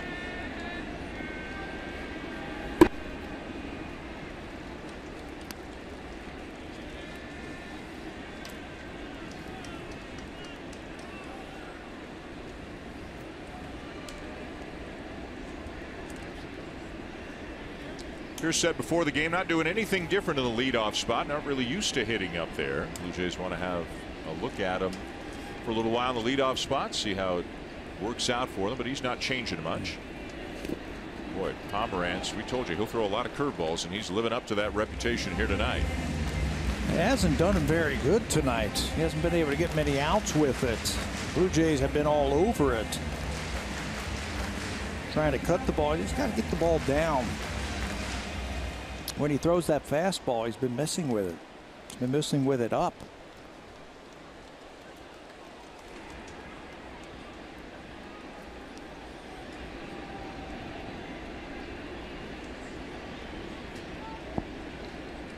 Run in for the Blue Jays to take the lead again here in the 4th. 2-2 pitch on the way. Fastball. Foul ball. Not by much. Pearce didn't think it was foul. Luis Rivera doesn't think it's foul.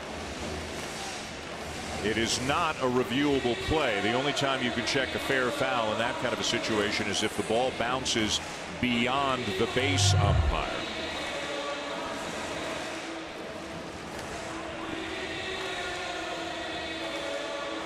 Just got to clip some part of the bag. That went over the corner of the bag. That went over the corner. It sure did. And you see Pearce is watching it as he left the batter's box. He can't believe it.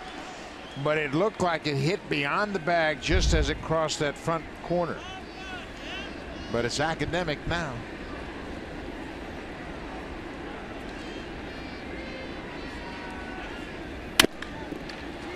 And a big hopper to third. There's 1 and 2. So the Blue Jays get 1, but what could have been a big inning. A really promising inning. They get just 1 and lead 3-2 at the end of 4. Time now for a Blue Jays Central update. Jamie Campbell and Greg Zahn are in the Samsung broadcast studio.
month.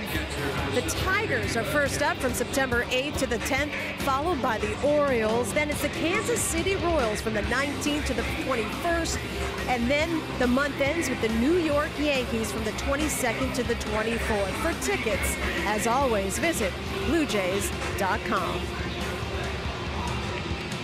Thank you, Hazel. So a lot of home games still coming for the Blue Jays in the last 5-6 weeks of the season. I got to say something right here before I forget, and it happened yesterday in the elevator, and with so many great fans here. I was in the elevator going out of the ballpark at the end of the day. This family comes on, 2 sons and a mother and father. The young son, 10 years old, was in a wheelchair, and he walks in and he sees me. And he screams out, "Buck Martinez, oh my God, I get to meet." And everybody, he was so happy. And I'm not saying it because of me. I'm saying it because he brought so much joy to those people in an elevator. And I didn't get his name, and I'm sorry I didn't. And if you're listening tonight, Mom and Dad, get in touch with us because I'd love to see your son again. It was absolutely incredible. Nice. The whole elevator was full, and he was just so enthralled. And I thought afterwards, I missed an opportunity to get his name, take a picture with him, and all of that. But I told him later, I said, "You made my day, young man."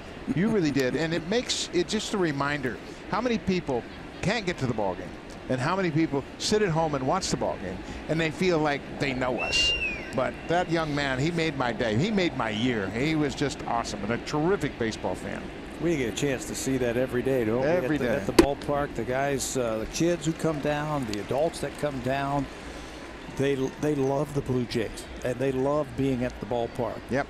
And what you guys know better than anybody else is the unique situation this team is in, of being a national team. Oh, yeah. And you see it in Seattle and Minnesota and Cleveland. You see it as Vasquez lines the ball into center field. You see it just about everywhere, and you know, literally from Newfoundland to BC, this team has fans. I don't know that people south of the border really understand the scope of the fan base here. Tom Kohler mentioned that to me the other day. He has just joined the team, and he says, "You know, I kept hearing about Toronto."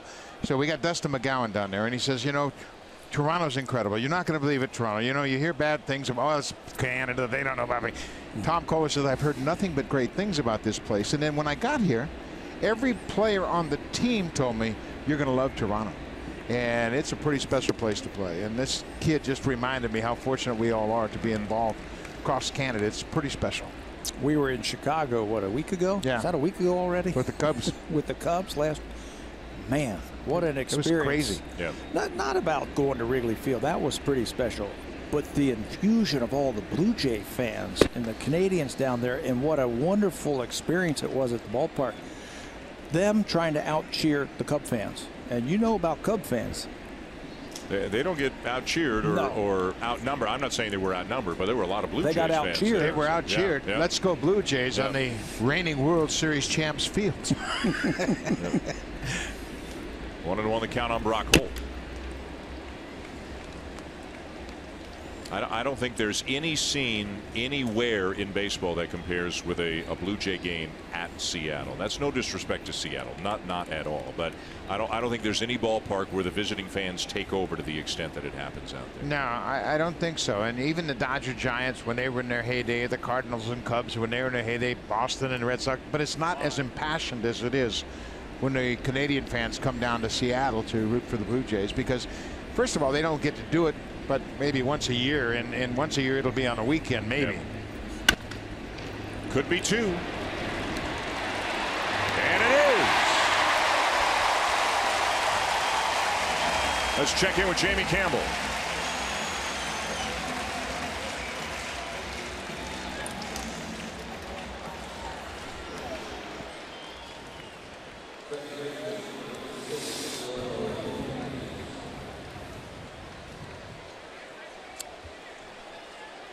And again, worth mentioning at the top of the division, the Yankees are only 2.5 back of the Red Sox right now. To the Red Sox, who were swept over the weekend by Baltimore. And from Toronto, Boston goes to New York for a 4-game set with the Yankees beginning Thursday night. Of course, the Yankees have all of those suspensions hanging over their head. And, you know, I for one, I do not understand how Austin Romine gets suspended. I couldn't agree with you more. It's unbelievable how he gets suspended. He defended himself. 100%. Yeah. And Miggy pushed him, and then he says, "What do you want?" And then they started fighting. And Romine is just covering up. Yeah. And I don't agree with that at all. He didn't throw a punch, did he? He did once he started. Once he got punched. Okay. Once you get punched, it should be okay to. Yes. So he should be able. Well, they'll appeal everything, right? That should be coming up soon. I was really surprised that he got any suspension at all, and Betances didn't. I was surprised Tommy Kahnle didn't. He threw behind Cabrera. Yeah. I mean, if he hits him and gets tossed, and that's the end of it, Kahnle's going to get suspended now. But he didn't get anything. Gary Sanchez getting 4 games. Remember, he threw a couple of sucker punches on Cabrera and Castellanos when they were down underneath the pile. That's going to cost him more than 4 games. Going to cost him some lumps down the road. Yeah. Black and blue marks. Yep.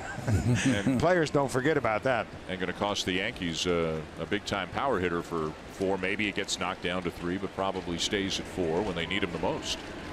Yankees are in a dogfight trying to catch the Red Sox and trying to stave off half the league for a wild card spot at the same time. 2-2 on Nunez, who homered his last time up. This thing is a long way from being decided. Ground ball to short. Goins doesn't get him. Nunez runs well and just beats it out. And will the Blue Jays challenge? Now, this is the value of Eduardo Nunez. He homered in the 3rd, and here he hits one in the hole. Goins makes as good a play as you can make. Throws right on the money. But Nunez legs it out. He was safe. Well, he got a lot on that throw. Going away from the base and being able to fire that ball across the infield. Just a half a step too slow. And Nunez, here's another added value right here. 21 stolen bases. Get yourself into scoring position for Benintendi. A strike taken. It's 0-1. Benintendi 1 for 2 on the night. John Farrell near the end of July gave Benintendi a little bit of a breather. Sat him down for a couple of days. There was also a rain out in there, so Benintendi sat down for 3 days, kind of cleared his mind, worked on his swing, and he's come back swinging the bat extremely well. Yeah, sometimes a manager will make a move that has nothing to do with the game other than saying, you know what, young man, things are getting out of control for you right now, so just take a little breather. Time to maybe talk with the hitting coach a little bit more extensive in what you're doing in your drills. Just to be able to sit back as a young player and watch a game and not think about having to perform in a game. Roller to short. And the inning is over. Red Sox will leave a man on. We'll go to the bottom of the 5th with the Blue Jays leading 3-2.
Brought to you by the Samsung QLED, the next innovation in TV. The strongest, toughest, and biggest superstars in sports entertainment. WWE SmackDown live tomorrow on Sportsnet 360 and Sportsnet Now. Hazel, thank you. We go bottom 5 at Rogers Center, opening game of a 3-game series. Blue Jays and Red Sox, and the Blue Jays with a 3-2 lead right now. They got 2-3-4 coming up this inning. Donaldson, Smoak, and Bautista against Drew Pomeranz. Donaldson 0 for 2 so far. The 12 home runs that Donaldson has hit here in August, only 2 Blue Jays have ever hit more in a single month. Jose Bautista hit 14 back in June of 2012. And Edwin Encarnacion hit 16 in May of 2014. Donaldson, one of 4 Blue Jays to hit 12 in a month. There's been some other guys who have hit 12, so he's trying to get into 3rd place all by himself. Carlos Delgado's hit 12 in the month of August. Junior Cruz hit 12 in the month of August in 2001. Bautista's done it twice. Both of those months came in 2010, and of course Josh this month. And a base hit to get it started. That's 4 times in 5 innings the Blue Jays have had the leadoff man on tonight. A couple of times they've been wiped out with double plays. They got one in the 1st inning when Donaldson wrapped into one. They ended last inning with a double play. Donaldson waits back on this pitch. Looked like he took a little something off on it, and Josh got it out in front and got it into the outfield. His first hit of the night. Tell you what, there hasn't been many pitches where they haven't been fooled from Pomeranz. No matter what pitch they're swinging at, they've been on the curveball, they've been on the fastball. So far, so good. They have managed 7 hits. Justin Smoak, a walk and a run scored back in the 1st and a pop up in the 3rd, hitting almost .390 on the season against lefties.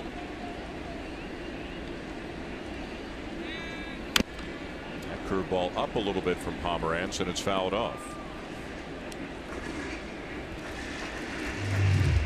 Maybe Josh Donaldson was trying to change his luck a little bit. He had a Nolan Arenado bat in the 2nd inning, but after the strikeout, he went back to one of his own for the base hit in the 5th. Yeah, but ball players aren't superstitious. No, not at all.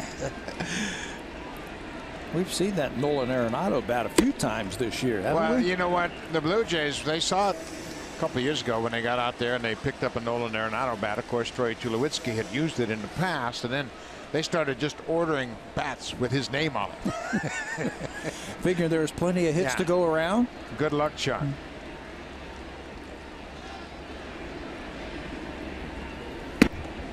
Did he go? He did not on the appeal, and it's 3 balls and a strike on Smoak.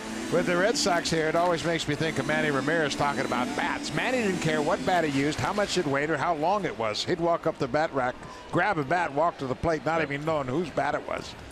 I asked him about that one time. He says, hey, it's not the bat. He said, it's not the arrow, it's the Indian. So he said, as long as I'm the driver of this bat, it's got hits in it. Whereas Tony Gwynn, the late Hall of Famer, he could take a dozen bats out of a box, and if one of them was an 1/8 of an ounce off, this is the way the story goes, he could lift it up and feel it and say, that one's not going to go. Take that one out of the bat. Well, the great Ted Williams did that relentlessly, and he would get the postage scale out of the front office and weigh all the bats when they got a new order. Ball 4, and Smoak will draw the walk. 2 on with nobody out. It's the 2nd time Pomeranz has walked Smoak, throwing him a curveball. So they won't give in to Smokey. They know the numbers, how he has worn out left-handed pitching, so they're not going to give him much to hit. So they'll pass the baton to Bautista, who doubled back in the 1st, then hit a fly ball to right field in the 3rd. The Blue Jays looking to extend this 1-run lead here in the bottom of the 5th against Pomeranz, who came in having pitched very well, came in with an 11 1/3 inning scoreless streak, but has given up 3 runs on 7 hits, and he's walked 4 already here tonight. Fastball right down the middle for a strike. He seemed to have, excuse me, Buck, his best innings when he's a little bit more aggressive. using that fastball and then finishing off hitters with the curveball.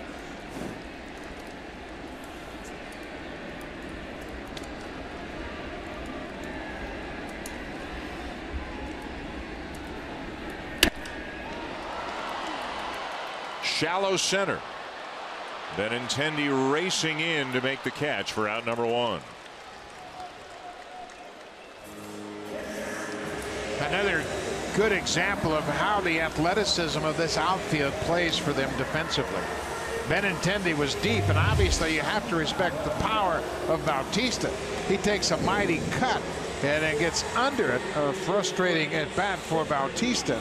And then Benintendi may have taken a step back, seeing the swing, and then had the speed to recover. He reminds me of Fred Lynn. Yeah, a lot like Fred Lynn. The game looks easy to him.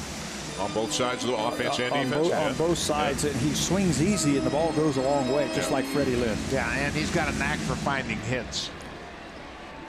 Here's Kendrys Morales. 2-run double in the first.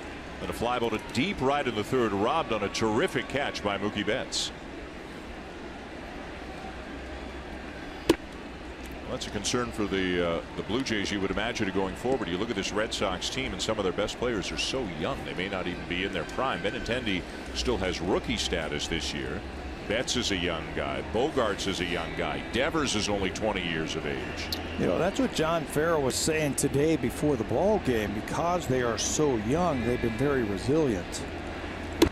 He mentioned a couple. There's a cross up right there, so they're going to talk about it. He says they have lost some games where they got smoked, but they came back and then came up with some good wins because of their youth.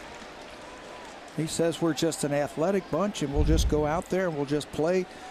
We just haven't had the experience to get down too much. We just go out there and just keep playing. We're very resilient. We just come to play every day. There's a good one who is on the disabled list, Jackie Bradley. 2-0. Bradley's 27, but he's obviously in the prime of his career. Christian Vasquez, the catcher, is 26. Devers is 20. And Betts and Bogarts are both 24. So when you have a core that's young, obviously they've come through the minor leagues together. Now they're winning in the big leagues together, and that's what they get used to. They don't accept losing. And when you go through tough stretches, they push one another to turn things around. Another walk. And that one's going to load the bases. 5 walks given up tonight by Pomeranz. Now Carl Willis going to have a walk to the mound. The Blue Jays looking for a big hit to try to give themselves a bit of a cushion. Well, the starters for the Red Sox over the weekend, they really gave up a lot of runs early, except for the starter on Sunday. Their Pfister was good. He lost 2-1 on Sunday, but they got boat raced on Friday, and then they just couldn't get anything going in the series. They just didn't pitch well. And now in the first game of this series, if you get into your bullpen early, it really puts pressure on that pen for the rest of the series. You get this whole road trip for the Boston Red Sox. 4 games in New York. 16 runs given up on Friday to Baltimore. I'm watching him, and it just looks like he's trying to nibble instead of being aggressive. He's trying to pitch around guys instead of being aggressive and going after them, taking your chances with some of these guys. And John Farrell's going to get the bullpen up. Bases are loaded for the Blue Jays with 1 out here in the 5th. They lead 3-2 right now. The batter is Kevin Pilar, who doubled and scored his last time up.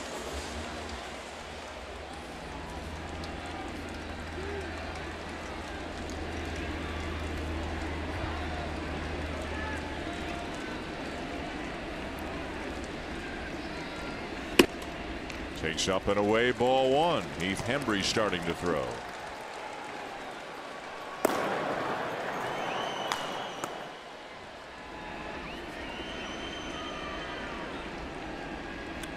So can the Blue Jays make Pomeranz pay for his wildness here tonight?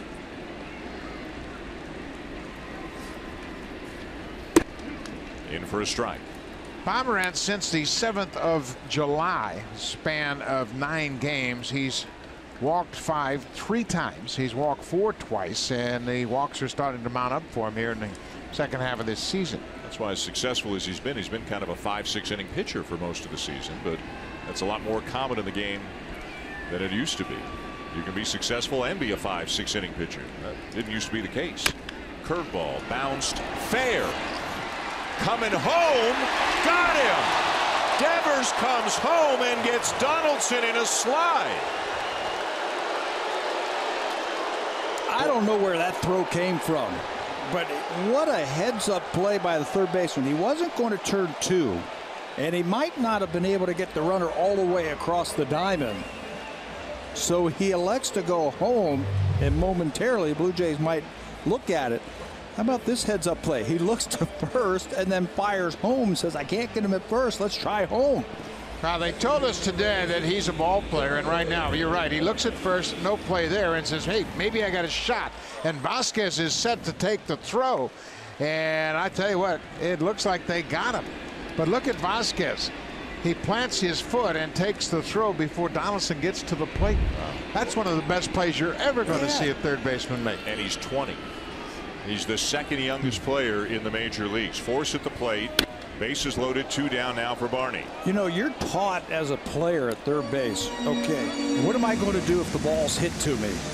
Well, you got to make such a split decision. If it's hit to my left, let's go around the horn for 2. If it's slowly rolling, I got to go home or maybe over to first base. But a slow roller behind the bag, looking to first base and firing home. What a heads-up play.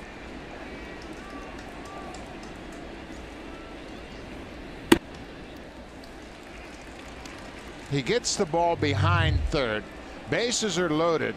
Donaldson slides in. Vasquez takes the throw like a first baseman, and he's out. Unbelievable play by a 20-year-old rookie. And all he's concerned about now is getting some more sunflower seeds.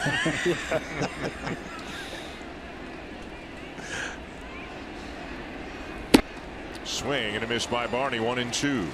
Brian Butterfield, a great infield coach for the Red Sox, said he's got a good inner clock. The game doesn't speed up on him. And right there, you could imagine a more seasoned player looking at first and then say, well, I don't have a play. Yep. And try to make a throw across the diamond, throwing away and costing you 2 runs. Well, he saves a run. More seeds. Outside.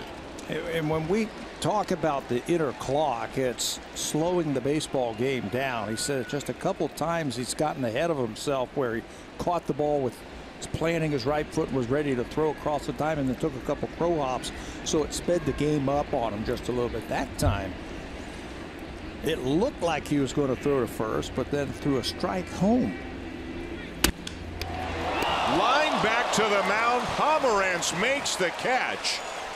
And the Red Sox with some great defense here in the 5th inning by Devers and by Pomerantz. And the Blue Jays do not score. They had the bases loaded with 1 out and come up empty here in the 5th.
This copyrighted telecast is presented by authority of Rogers Blue Jays Baseball Partnership, and it may not be reproduced or retransmitted in any form. And the accounts and descriptions of this game may not be disseminated without the express written consent of Rogers Blue Jays Baseball Partnership. We are through 5 here in Toronto. Blue Jays were looking for more, but Drew Pomeranz with that play to rob Darwin Barney with the bases loaded 2 down in the bottom of the 5th. So it is still 3-2. Mookie Betts to lead off the 6th inning against Marcus Stroman. After Betts, it'll be Mitch Moreland and then Xander Bogaerts. Betts tonight 0 for 2.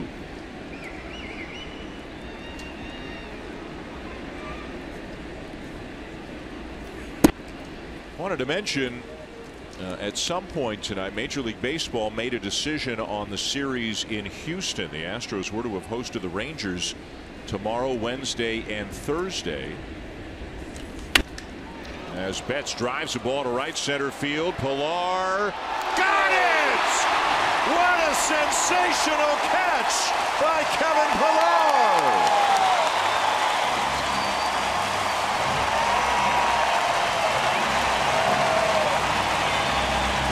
Be his best ever. That ball was slicing away from him, and look at Stroman's eyes. You can't believe it. But Kevin Pilar has done it time and time again, and right there he saves 2 for sure, maybe 3 for Stroman. Do you have a thesaurus? Because I've run out of superlatives to talk about some of his catches. I can't describe it. He's shading him the other way. He says my first step's as good as anybody in baseball, and he shows you why. He turns, his route is perfect. He runs right to the baseball, full extension, and then hits right against the wall. What a catch. Unbelievable catch. And I tell you what, we have seen some terrific catches here the last few series. Kevin Kiermaier in Tampa, Byron Buxton in the Twins series, but it's right there. Kevin Pilar made a catch just as good as those other 2, maybe better. We were talking to Pilar around the cage before the game about some of the other center fielders and some of the defensive metrics, some of the new stats that are trying to evaluate defense. You know, Jackie Bradley Jr., who's hurt right now, but he's a great outfielder. You got to believe that Pilar would dearly love to win a Gold Glove, and he's in the conversation. You figure he's going to be a finalist. Kiermaier missed a lot of time this year. That could work against him. Buxton is awfully good. There's a liner in the right field. What about Mike Trout? He missed 6 weeks or so. So you know, these are all center fielders, and John Farrell paid him a compliment, also talking about, hey, that center fielder for Toronto is pretty good. Pilar can go get him. You got to read this one off the bat. Remember, this ball slicing away from him also. We have seen some dandies, but that's right up there. And if you want to know what that feels like, just go out in your driveway and flop down on the concrete, because that's what it feels like, folks. That's not easy. He's still feeling the impact of that. Well, a guy who never considers doing anything other than giving up his body on a play like that. Always goes all out. He's still feeling it. He got a strawberry on his elbow, too. Yeah. That's going to sting in the shower tonight. He's going to get a big bear hug from Marcus Stroman at some point before the end of the night. Moreland aboard after the base hit. Here's Bogaerts.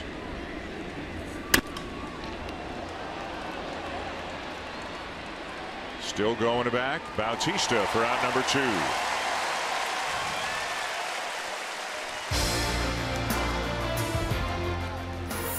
Canada's favorite car cheers for Canada's favorite team, Honda.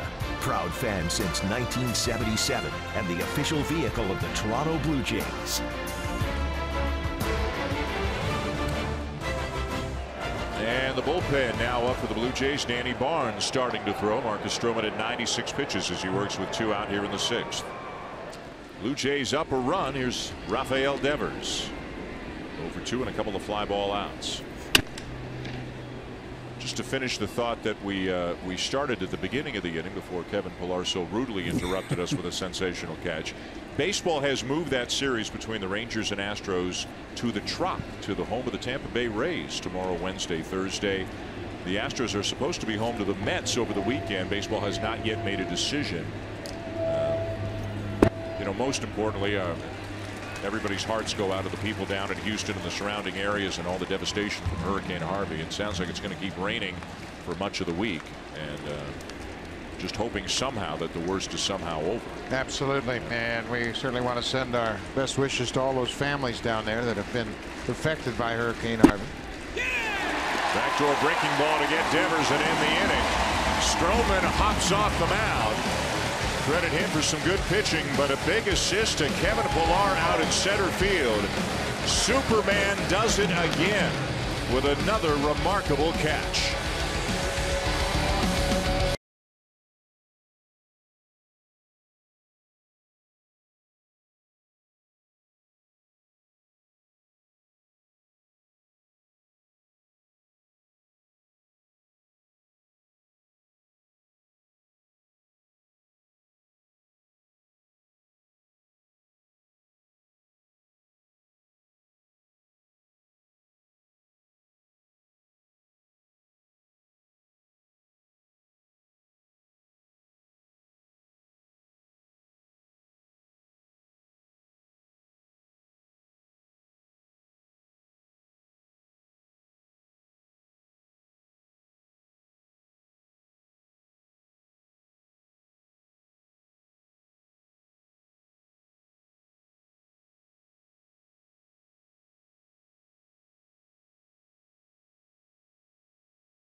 Like millions watched in horror at the devastation the Hurricane Harvey flooding caused in Houston. Gibbons, who hails from San Antonio, and Goins, who has friends and family in Round Rock, told me thankfully all are safe and dealing with just, quote, a little bit of rain.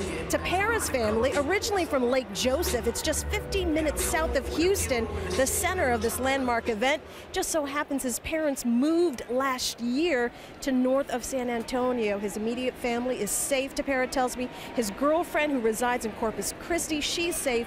He's been in constant contact with everyone, Dan, and is understandably concerned about friends in and around the Houston area he has yet to hear from. And for those Canadians who've always been generous in helping when it comes to natural disasters, you can donate within your means if you desire. We encourage you to visit redcross.org. Absolutely. Thank you, Hazel. Great stuff. Last night, Anthony Rendon of the Washington Nationals, who's from Houston. It was still part of Players Weekend, where the players could do whatever they want with their bats and their nicknames and their cleats. And Rendon had Houston written on the back of one and the skyline of the city painted, I guess, on the back of the other. And it's not far from anybody's thoughts right now. Baseball, really the least of the concerns, as so many people try to manage an extraordinarily difficult situation down there. We were just there 3 weeks ago and saw a picture on TV today during the news. It looked like where we were staying. I don't know if it was or not, but it was like totally underwater. Yeah. And you're like, oh my goodness, your heart goes out to all the people in that area.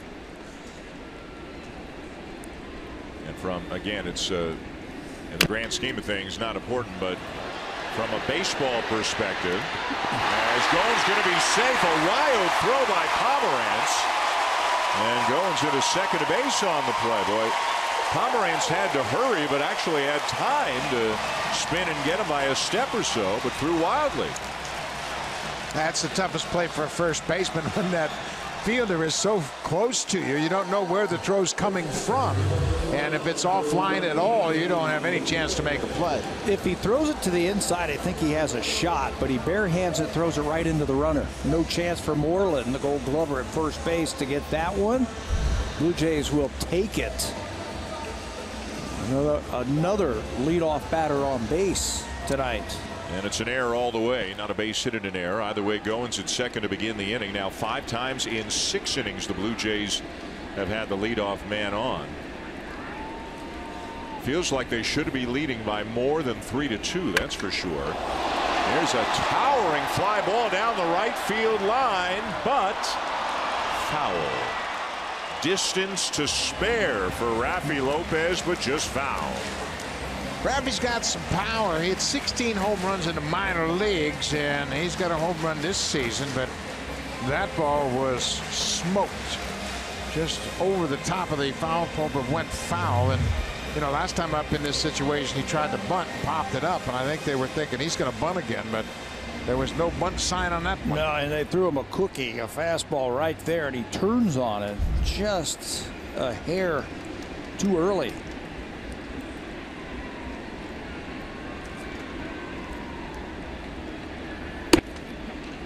Curveball in for a strike, and it's 0-2. Lopez a walk and a pop-up tonight. The Blue Jays have left 7 men on through the first 5 innings. They've had 7 hits. Pomerantz has walked 5 and just committed an error, and still the Blue Jays only have 3 runs. One of the reasons why that great play made by Devers last inning to get Donaldson at the plate on the ground ball. And he chases a ball in the dirt.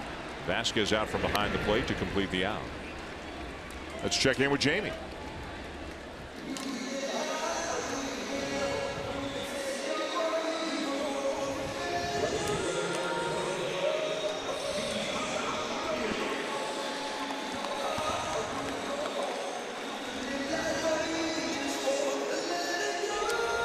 You talk about a talented defensive player, Baez, whether he's playing second, short, a little bit of third every now and again, but mainly up the middle of the diamond. But boy, can he go get it. You saw Brandon Workman up in the pen. He made a couple of plays against the Blue Jays in Chicago that were game savers. The ball was past him in the outfield, and he grabbed it and threw runners out at first. And he loves playing D. You can see the joy on his face when he's out in the field. Here's Steve Pearce, 0 for 2 with a walk. He's hit into a double play tonight. One of 2 double plays the Blue Jays have hit into. Another reason why they haven't scored more.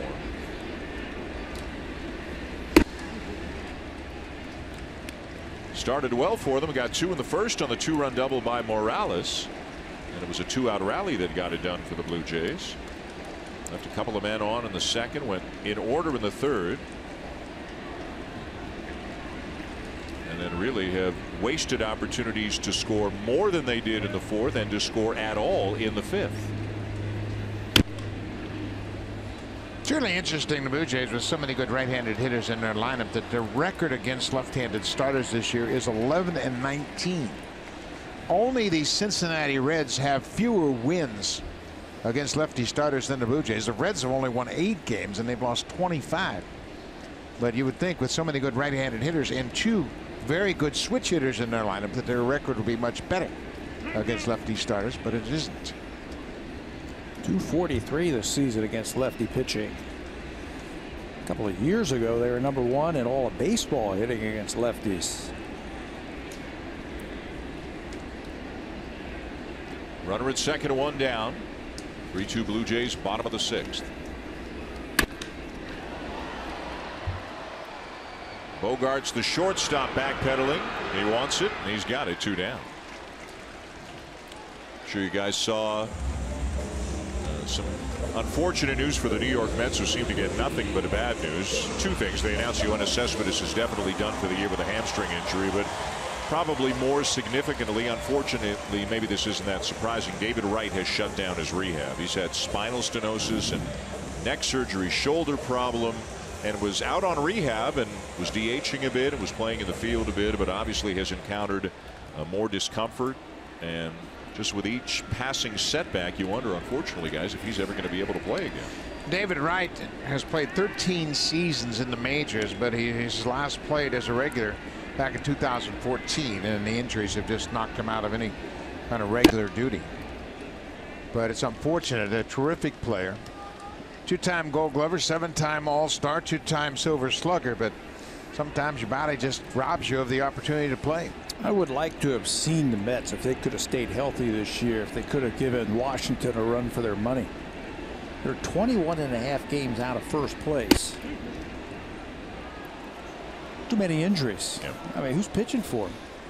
Harvey's out trying to come back. Syndergaard's been out about 3 months right now. Matz, Wheeler. DeGrom's the only one who's doing anything for him. The Mets have only had 2 players who have been on their roster the entire season. Yeah. 2. Jacob deGrom and Jerry Blevins. And now Conforto dislocates his shoulder swinging at a pitch.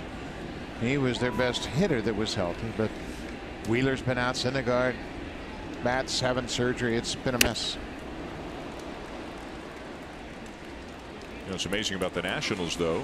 They're without half their team, too. They got 12 guys on the DL right now. Good ones, too, although I think they activated Scherzer and Worth today. Worth came back and hit a home run tonight. Yeah. Scherzer's pitching tonight.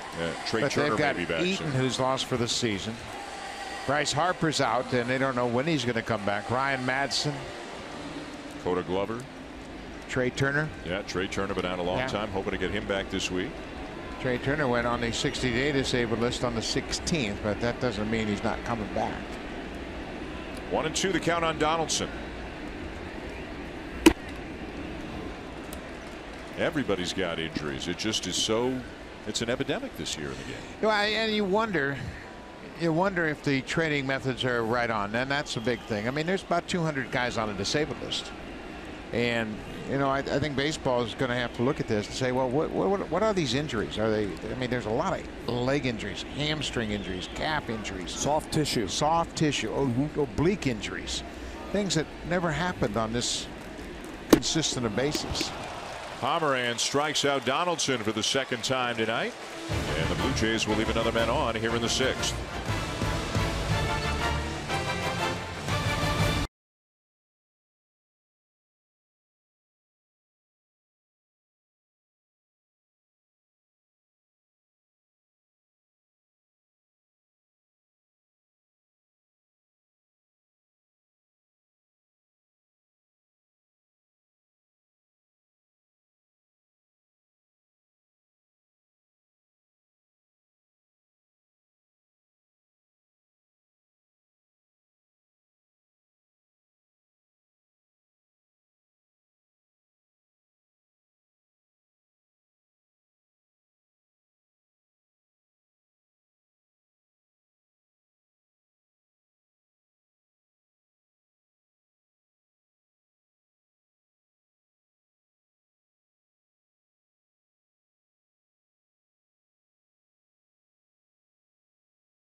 Perfect for entertaining clients, corporate functions, or outings with family and friends. You can entertain from 16 to 300 guests. Our account executives will be happy to find the package that best suits your needs. Call 416-341-1635 or visit bluejays.com/luxury suites. Back up to the booth with Dan, Buck, and Pat.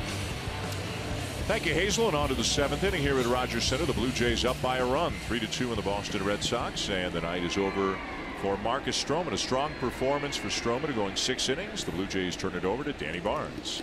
Danny's going to work now for the 4th time in the last 6 ball games for the Blue Jays. He's been money for him. 49th time that Danny's taken the mound. Been money that he's been able to get out of innings and then finish up with another inning. His fastball's been good and his changeup's been good. 49th appearance of the season. Be interesting for guys like Barnes and Leone and Tepera. They've pitched a lot. How they hold up into the season's final month. There's a changeup bounced in. They've done a pretty decent job with some of these young relievers, not overworking them in back-to-back days. Usually when Danny Barnes pitches an inning, they'll usually give him a day off, but sometimes they'll have him come in and finish off an inning. That's why he's thrown 4 out of the last 6 days. When he gets that proper rest, his fastball is good. It's got some late life to it. Swing and a miss there by Hanley Ramirez and a 92-mile-an-hour fastball, and it's 1-2. 7, 8, 9 in the Red Sox order. Ramirez, Vasquez, and Holt due up here in the 7th.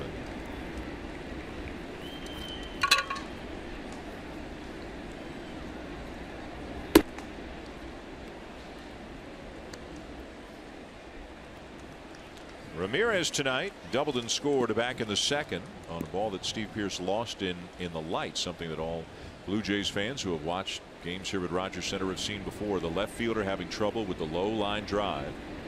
Originally scored an error, then changed to a double. 2-2, misses just off the plate, a full count.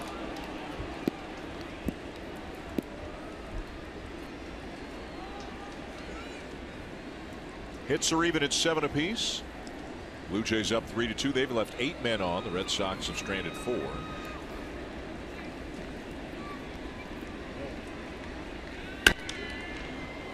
Down the right field line, Bautista giving chase into foul territory, won't have a play. Well, between all the opportunities the Blue Jays have had tonight and the fact that Chris Sale is on the mound tomorrow night for the Red Sox, this is one the Blue Jays would dearly love to find a way to win. They're hanging on to a 1-run lead right now. Yeah, they've had plenty of opportunities, really busted wide open, but they've not been able to come up with big hits. And then a couple of great defensive plays for Boston has kept the Blue Jays from scoring. Up the middle, a base hit.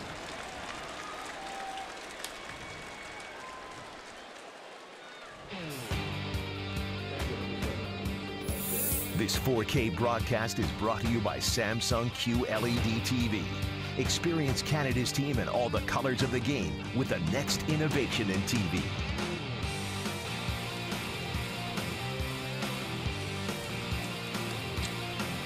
Here in Toronto, a 1-run lead for the Blue Jays over the Red Sox in the 7th, but Boston's got the leadoff man on, Hanley Ramirez.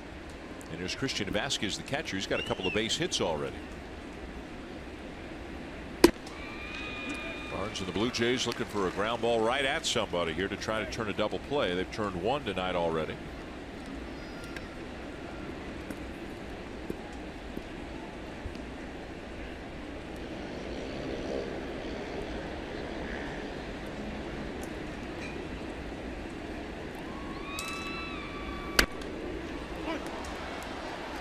Lopez coming back, but this one will be back in the seats.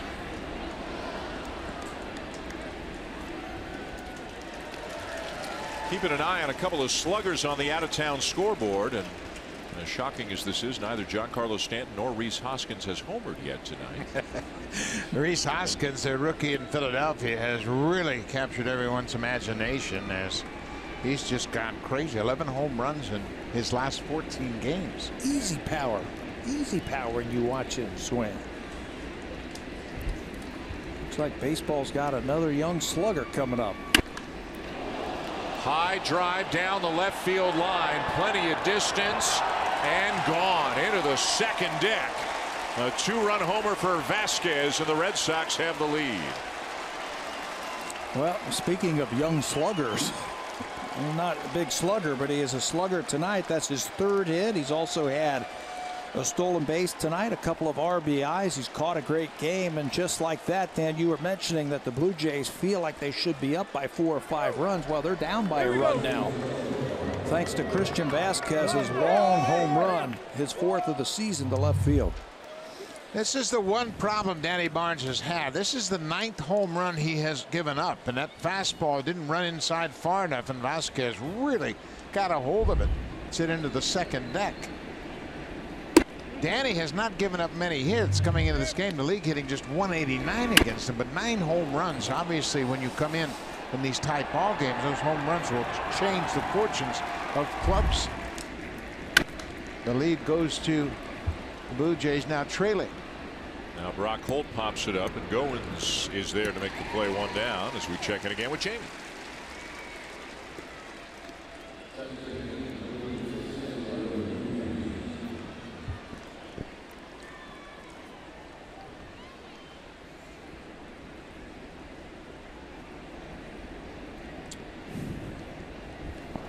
All right, so since then, Jamie, as we see Tapera and Loop up in the pen for the Blue Jays. Yeah, Cleveland shut out the Royals 3 times in a row over the weekend. So from Friday through tonight, Kansas City's been outscored 28-0 in 4 games. They haven't got a hit, have they? No hits tonight. They haven't scored a run in 37 innings. That's hard to do.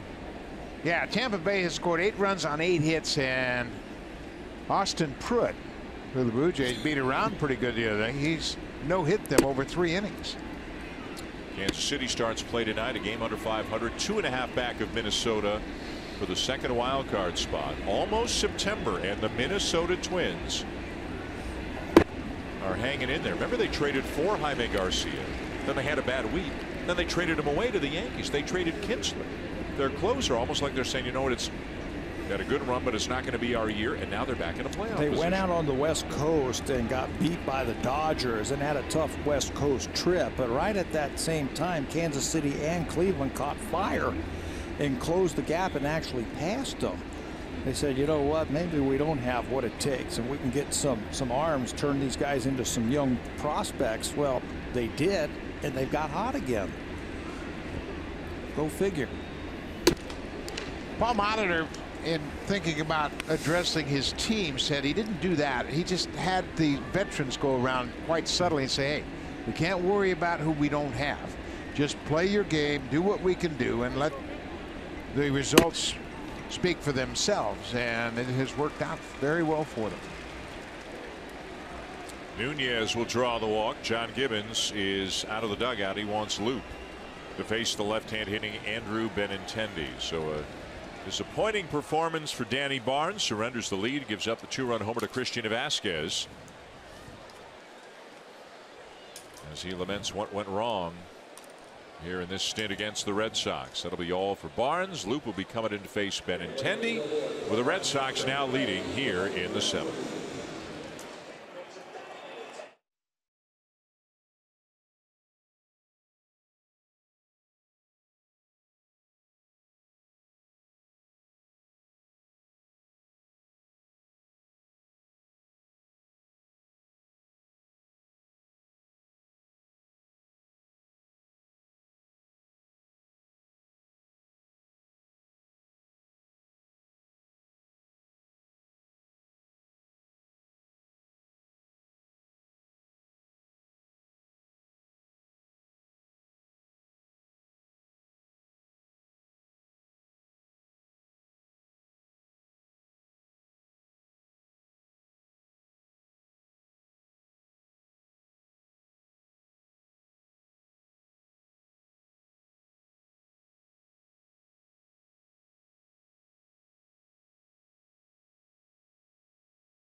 To Vasquez, and the lead, it's now 4-3 Boston, and John Gibbons going to the left-hander Aaron Loop to face Andrew Benintendi.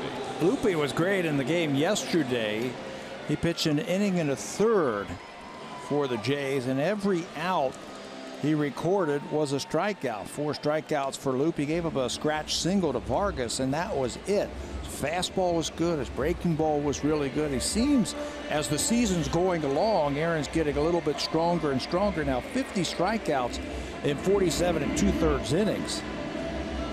Those 4 strikeouts for Loop in an appearance, second to the 5 strikeouts he had second day of the season to Tampa Bay. Blue Jays struck out 17 Twins in that game yesterday. Eugenie, Loop, Matt Dermody all with 4 strikeouts. Here's Benintendi, 1 for 3, had an infield hit back in the first.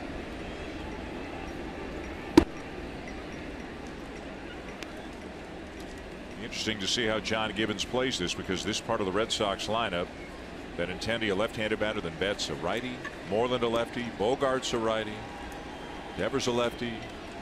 Ramirez, a righty. He's got Tepera up. Ooh, Luke misses up and in. And it's 2-0. Lefties are hitting .278 against Luke. He's actually pitched better against righties.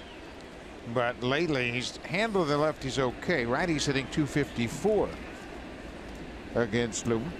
Much better over his last 10 outings. Going back to August the 4th, as all those pitchers have missed. He has lowered his ERA every time he has come out. It tells you how well he has pitched. On August the 4th, his ERA was 4.8. It's 4.04 right now. There's a strike, 3-1.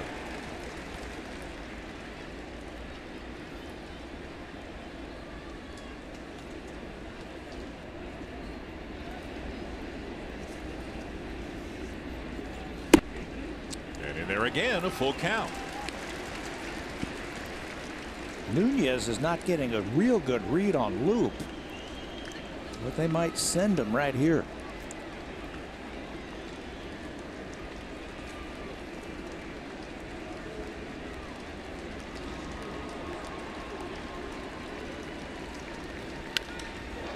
.3-2 is hit hard up the alley in right center field. Nobody's going to get this one. It'll skip over the wall on a bounce. And Nunez will have to go back to third, and the ground rule double by Benintendi. Blue Jays catch a break right there. That would have scored Nunez. He hesitated to make sure Loop was going home and then took off. 3-2. Fastball, and Benintendi hits it hard up the gap in right center field. And it bounces out of play. You can see him taking off. He would have scored easily. Well, Blue Jays have some options here. I think they walked Mookie Betts here and pitched to Moreland. They've already did it. He just called for the intentional walk, so Betts will go to first base, issued the intentional walk, so it will be Luke facing Moreland with the bases loaded. Benintendi had the double. That's just his 4th extra base hit against the left-handed pitcher this season. Before that double, he was hitting just .217 against lefty pitching. But he hung in there against Luke. So the Red Sox have taken the lead, and they're looking to tack on here in the 7th inning. Up 4-3. Mitch Moreland up with the bases loaded, 1 down. He's 1 for 3 on the night. Comes into the game hitting over .360 over his last 14 games.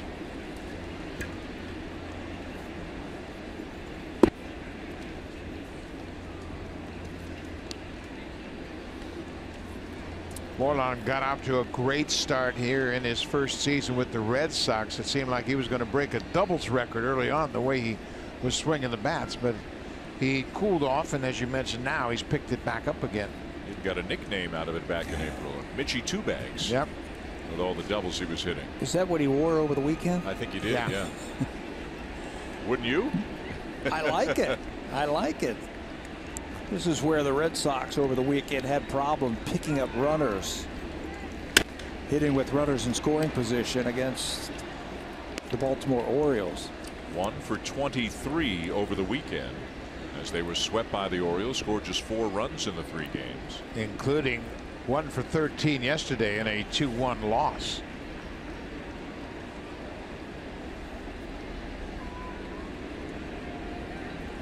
Now 10 hits on the night for the Red Sox. The big 2-run homer this inning off the bat of Christian Vasquez.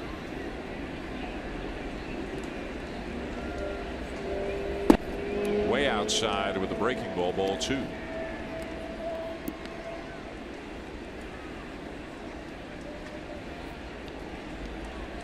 Hanley Ramirez got it started this inning with a base hit up the middle, then Vasquez with a 2-run homer. After Holt popped up, Nunez walked. That was the end of the night for Barnes. Benintendi with a ground rule double off Loop. Intentional walk to Betts. And now Moreland hits it weakly to the right side. And they're not going to get anybody on the play. Another run will score to make it 5-3. So anybody that says strikeouts don't matter, there's a perfect example of what can happen if you put a ball in play. Moreland hit a weak grounder to first base, and Smoak had but one play, and that was to throw to second. But Mookie Betts ran so well, he beats the throw. So when you put the ball in play, good things can happen. That thing barely got 90 feet away from home, but everybody is safe. A run comes in and loops out of the ball game. Strikeouts do matter. Ryan Tepera on his way in. The Red Sox now with a 2-run lead.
Now the Indians, the leaders of the American League Central, playing well right now. Ryan Tepera into the game now for the Jays. Ryan worked a couple of days ago in that Minnesota game, gave up that home run late to Max Kepler. But overall, great numbers. 7 wins out of the bullpen, tied for first in the American League. Inherits a bases loaded 1-out situation. Big inning for Boston. 3 runs in already. Xander Bogaerts 0 for 3. Marcus Stroman's going to wind up with a no decision in this game. He went 6, did not come back out for the 7th, gave up 2 runs, just one of them earned. Was in line for a win if the bullpen could have held the lead, but they could not. Another good outing by Stroman, though.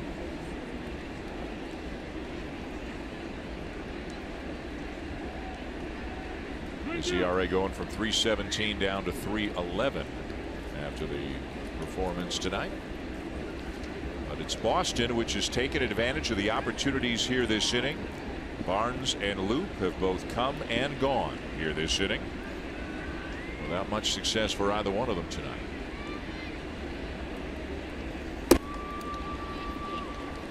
Well, you just got a feeling early in this ballgame when the Blue Jays had so many opportunities to score runs and add on. When they didn't, it was encouraging to the Red Sox. Hey, we keep stranded base runs. We'll get back in this thing.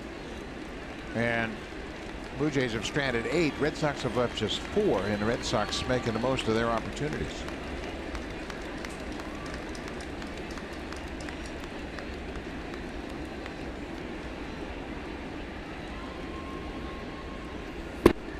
And it's 3-0. 3-0. Bogaerts has never had a hit against Ryan Tepera. And he's right now choking up on that bat, trying to get some back control against Tepera's good fastball and wipeout slider. So he's choked up on that bat a little bit. That's Tom Kohler. Just moved into the bullpen today. Blue Jays want to see what he can do out there. And a walk will force in a run.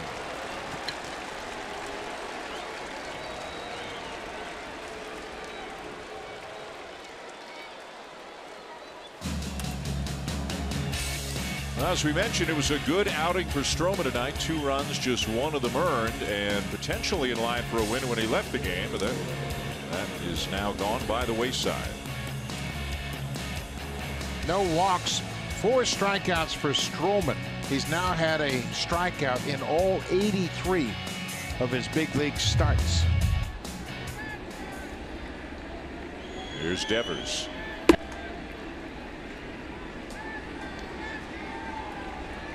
I wouldn't imagine Tepera's going to be in there too long with the Blue Jays down 3 already. Kohler up in the pen. They don't want to use too many of Tepera's pitches in a game into which they're trailing by 3 runs already. Might need him tomorrow. He's been nailing down that 8th inning for the Blue Jays.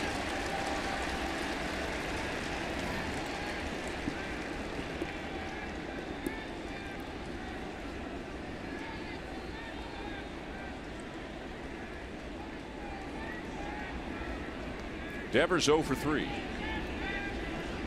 A little bit inside. 2 balls and a strike. Devers may have made the play of the game in the 5th inning with his glove.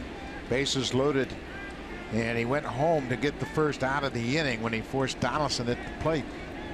And the Blue Jays didn't score. Chance to bust it open right there. They couldn't do it. Now a chance for Boston with the infield in.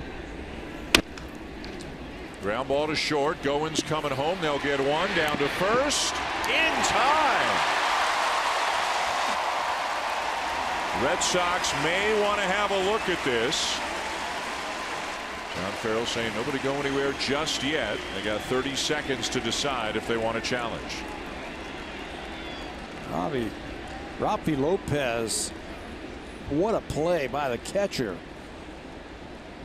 I want to see if they want to take a look at it. The play's at the plate. Watch what happens at the plate as he goes to throw. Like his leg gave out on him behind when he stepped. When he stepped to throw, it's like his leg gave out on him. And the Red Sox want to have a look. Lopez trying to get some of the mud out of his cleats around home plate as the Red Sox do ask for a challenge on this play.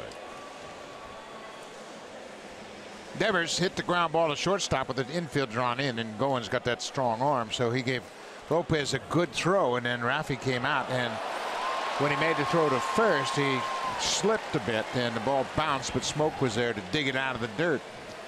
So the play on the field is that it is a double play. And the Red Sox have asked for the review. I don't know that there's enough to overturn this. It looks like it's really close, but with the call going the Blue Jays' way on the field, it would be hard to imagine this is going to get overturned. All it has to do is touch leather inside that glove. Let's see. As soon as that ball touches the leather. And he's out. So the call is upheld. The inning is over on a 6-2-3 double play. Big inning though for the Red Sox. They've got the lead. The Blue Jays have 3, 4, 5 coming up. Smoak, Bautista, and Morales scheduled in the bottom of the 7th.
acquired from the Mets before the first deadline. Into the game now for the Red Sox. As one of the setup men for the Boston Red Sox, and we were asking John Farrell today, setting up when. He said it might be the 7th inning, it might be the 8th inning in front of Craig Kimbrell, depending on where they are in the lineup. And the big boys are coming up. I want to bring Addison Reed in to face the middle of the lineup for the Blue Jays, and that's exactly what he's doing here in the 7th inning.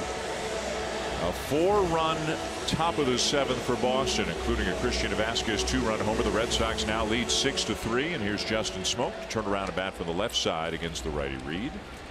Smoak tonight, a couple of walks and a pop-up. He scored one of the Blue Jays runs. And a fastball drilled in for a strike.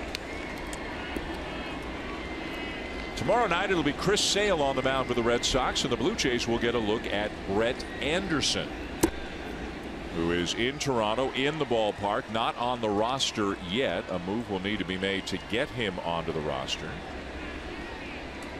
Both 40 and 25 man. Anderson, a former A, Dodger, Cub.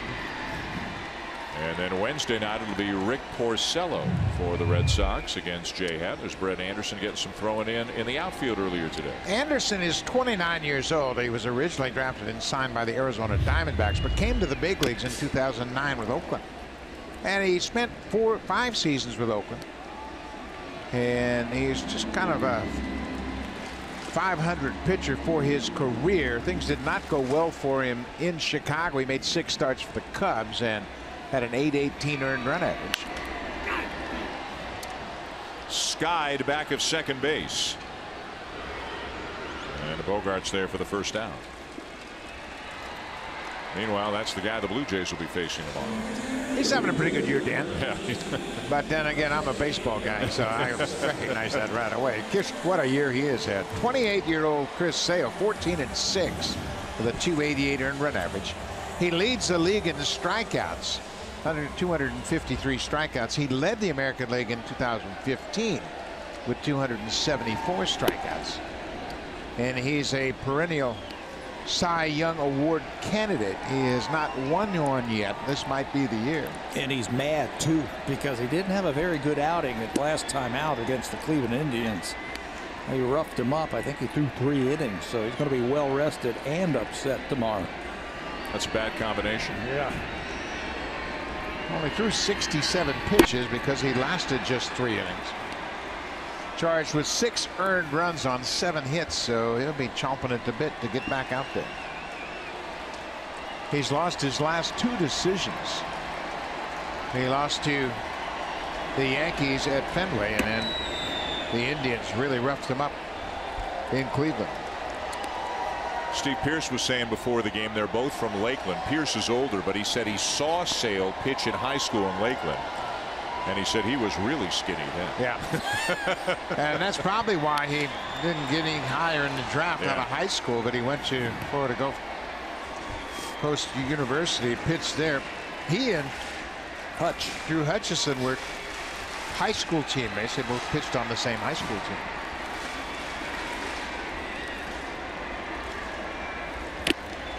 In and out of the mid of Vasquez. Yeah, out of high school, Sale was a 21st round pick by Colorado. But when you get drafted out of high school, you can sign, you can go to school, you can do whatever you want. He elected to go to school to Florida Gulf Coast, as Buck mentioned, and then 3 years later was drafted in the 1st round by the Chicago White Sox. 13th overall. Yeah. And everybody said, "Whoa, no, you can't draft him that high. He's going to hurt himself." He didn't play against anybody. Swing and a miss by Bautista, 2 down. So Reed gets the first couple of outs here in the 7th in relief of the lefty Drew Pomerantz.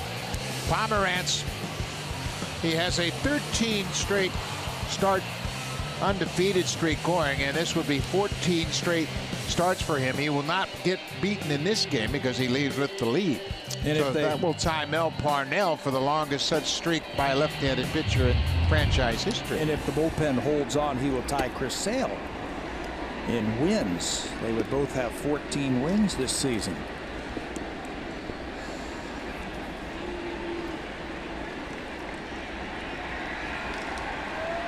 Kendrys Morales, a 2-run double, a fly ball out, and a walk.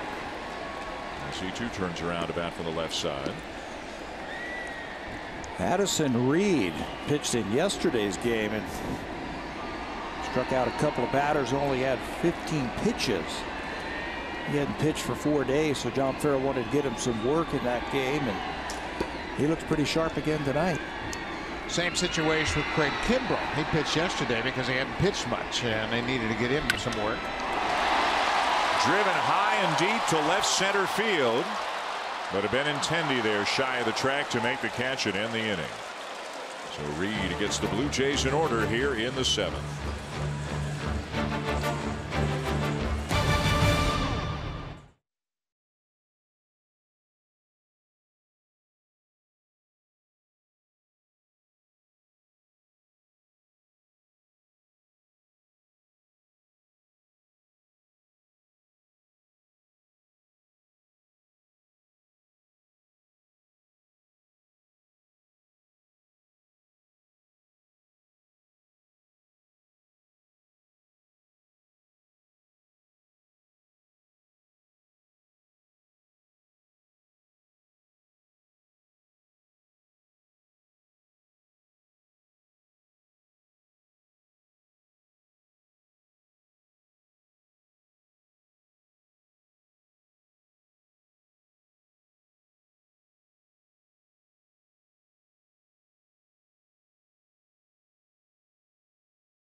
Is back and better than ever. Watch every out-of-market regular season game live on over 400 supported devices.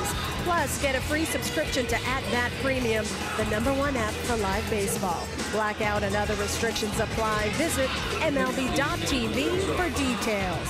To the 8th we go. Dan Shulman, Buck Martinez, and Pat Tabler. Gentlemen. Thank you, Hazel May. Tom Kohler comes into the game with the Blue Jays. 2nd appearance in a Jays uniform.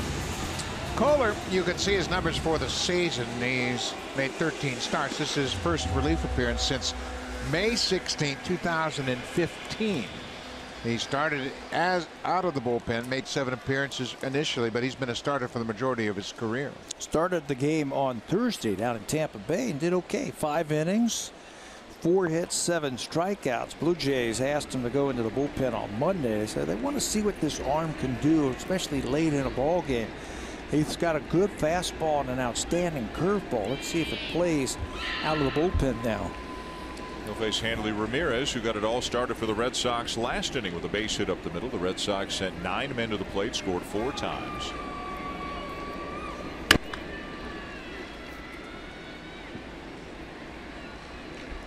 Now, the way the season has gone, Mark Shapiro, Ross Atkins, already to a certain extent, you don't want to write off anything this season, obviously, but to a certain extent, starting to think about next year. And, how does a Joe Biagini fit in? How does a Tom Kohler fit in? Potentially, does a Brett Anderson fit in, as he'll get the start tomorrow? As this season has shown, there's a reason this line's been around baseball for so long. You can never have enough pitching, and that's Ross Atkins and Mark Shapiro want to build up the organizational depth. You break camp with 12, and you probably need close to 30 by the time the season's over for one reason or another.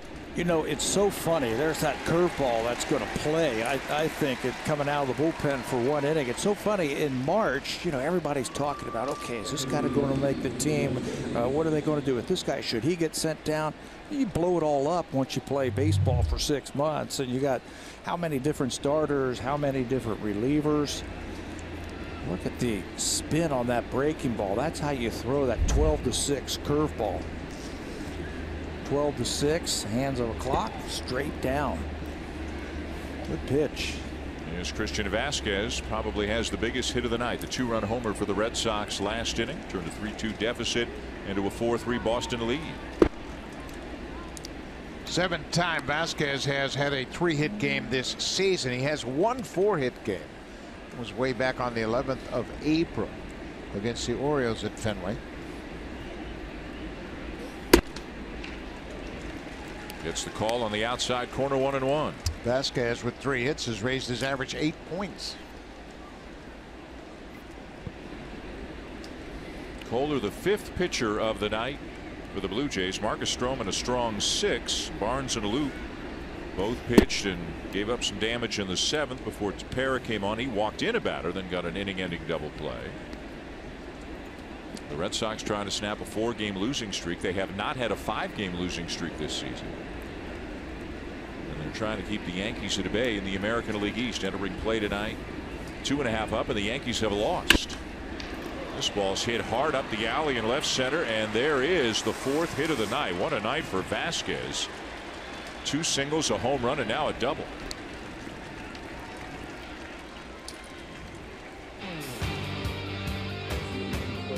Hit a home run with any project this season. Home Hardware, proud sponsor of the Toronto Blue Jays.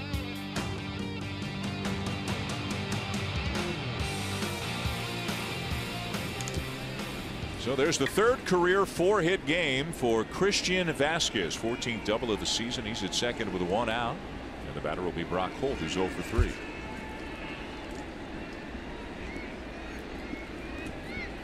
Guys like Holt, they'll find a spot for you right now with 12 and sometimes 13-man pitching staffs. Your bench, which used to be 5 or 6 guys, is now 3 or 4.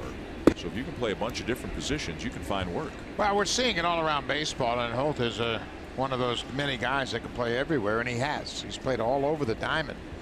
He's made starts this season at first base, second base, third base, left field, and right field. And he's missed a chunk of time because of injury. Always gives you a good at bat. Always sees a lot of pitches per plate appearance. They only have 3 players on their bench tonight. Well, of course, everybody thinks about Zobrist and the utility guy, and then you have Marwin Gonzalez with the Astros, who's played all over the place. Versatility. Fly ball to right field. And Bautista there for the 2nd out.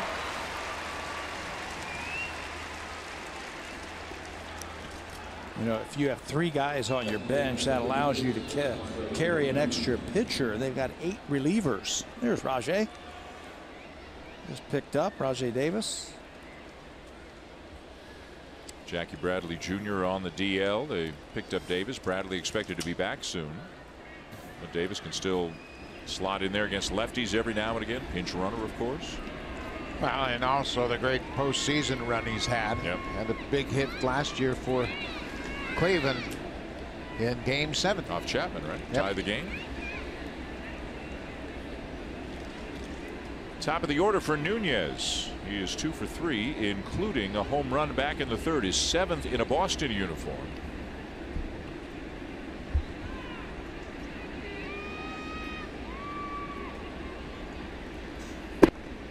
Curveball low. It should be an interesting at bat right here. Nunez loves the fastball. The harder you throw it, the better he likes it. And Kohler's got a pretty big fastball.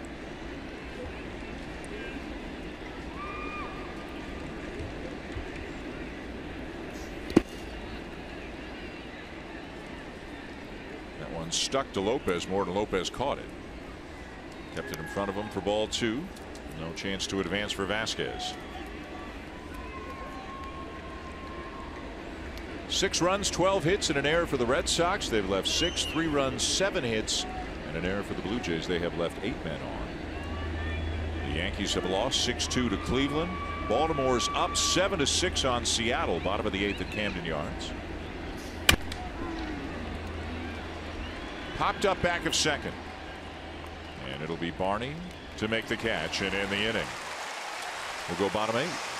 Blue Jays coming up. Time now for a Blue Jays Central update. Once again, Jamie Campbell and Greg Zahner in the Samsung broadcast studio.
case, dive of the game, brought to you by the powerful all-new 2017 Civic Type R. Dan, you gave it away.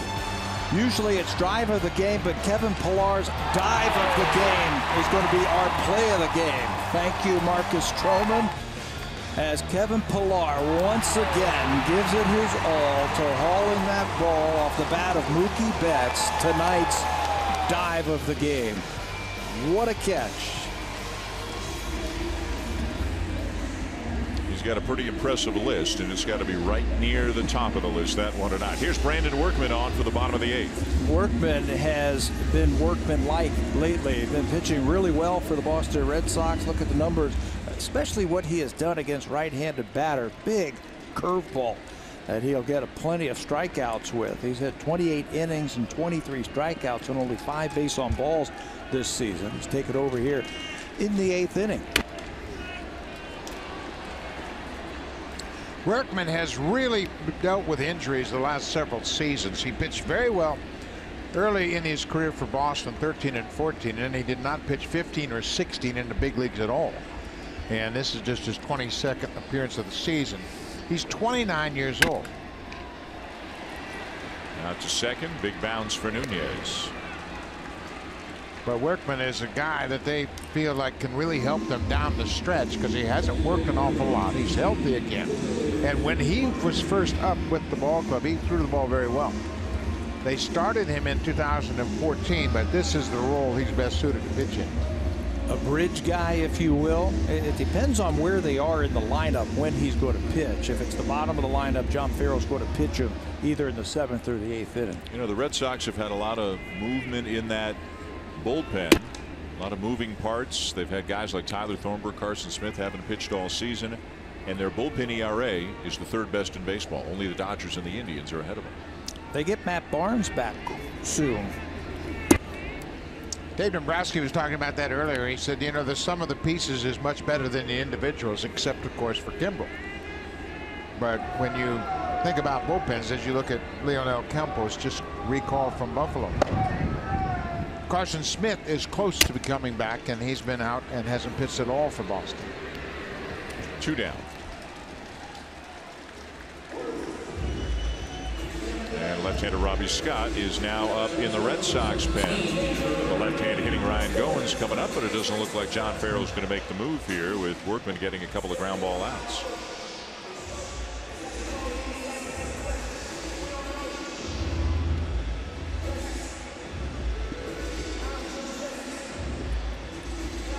David Price threw today on flat ground. There's a possibility he'll throw tomorrow in the bullpen. Get him up off the mound, but they're kind of pleased with where he's at right now, and they're anxious to get him back into the mix, obviously. All eyes were on Price this afternoon, weren't they? The general manager was down there. The manager was down there to take a look at Price. Such a big piece for where they want to go in October. Price has only made 11 starts. He's pitched a total of 66 innings this year. He got hurt in spring training, and they were really pleased with the way he came into camp. He was in great shape. He was really stretched out, throwing the ball well, and then he got hurt. Goins pops it up. Another play for Vasquez, who's had a good night on both sides of the ball. It's a 1-2-3-7 pitch inning for Workman. 6-3 Red Sox at the end of 8.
right here on Sportsnet. Canada's James Hinchcliffe faces a top-notch IndyCar field in Watkins Glen, New York at the Grand Prix at the Glen.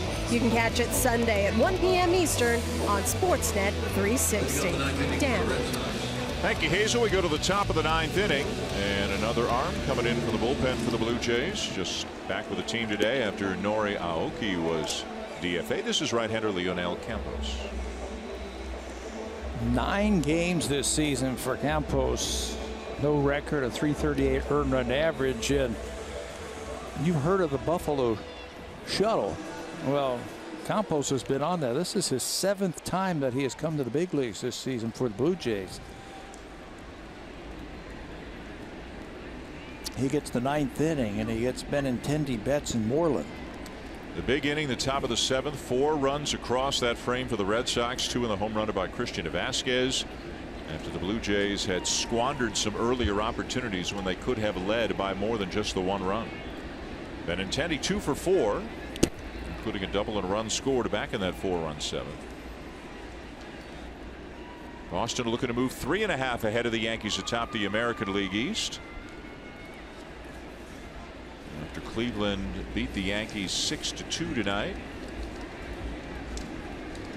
So a good outing for Corey Kluber as he continues to have a terrific season. He's now 13-4, lowered the ERA to 2.63, struck out 7 more. 3 hits. That's all the Yankees got tonight. Jose Ramirez hit a couple of home runs for the Indians. What a good player he's turned into. He's got hitting .300 right now with 20 homers. Yeah, a very good player, and he too is versatile. He can play third base, he can play second base. Kipnis is hurt, and he's playing second again. Last year he began playing in the outfield. Michael Brantley was out. The Red Sox, they kind of have a favorable schedule. They have played well against the Blue Jays all season long, and they have had a good stretch here. Then they will go to New York and take on the Yankees for 4 games, and then they go home for an extended homestand. Toronto for 3, an off day. Tampa Bay for 3, an off day, and Oakland. That's a good stretch for them to start the month of September. Man, Benintendi is hitting some legit foul balls. Just hit one off the facing of the 500 level above us, and then hit the next one into the 500 level above us.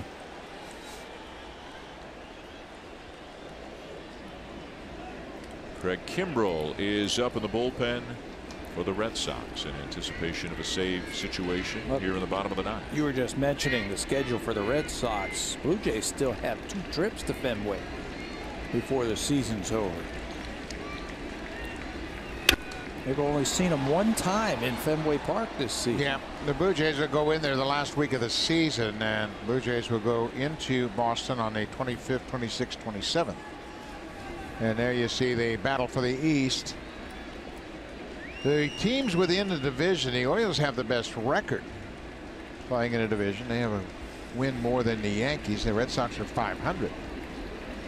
But the Red Sox have Cincinnati on their schedule. They'll go into Cincinnati just before their homestand against the Blue Jays, September 22nd, 23rd, and 24th. That's an interesting time to be playing in interleague play. And I think that's why managers are opposed to interleague play. You play in September. Here you are playing the Cincinnati Reds when everybody else is playing the AL East. Yeah, and they're not doing too well right now. Hey, plus you're going to have more players. You're going to have all those September call-ups to deal with. Hey, Benintendi wants to send everybody home with a souvenir tonight. He had a big hit in this game, as you mentioned, against Loop. Had the double, a ground rule double in the 7th inning. He is 2 for 4.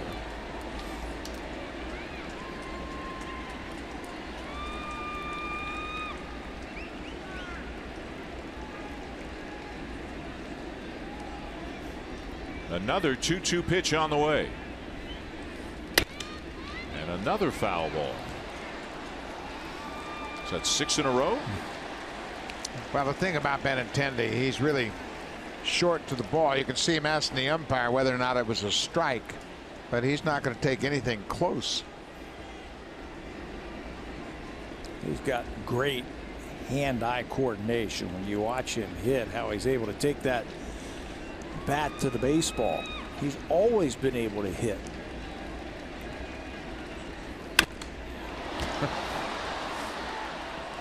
7 straight foul balls. That one was a screamer just to our left. Again, up here in the 400 level. His foul ball exit velocity is tremendous tonight. Is it good?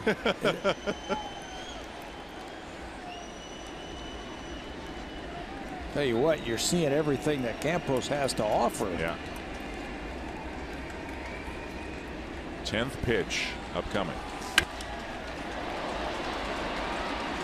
Fly ball to center field.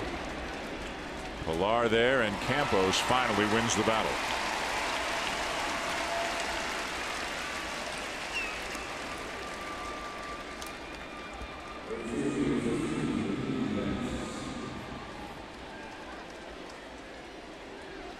Looking ahead at the bottom of the 9th.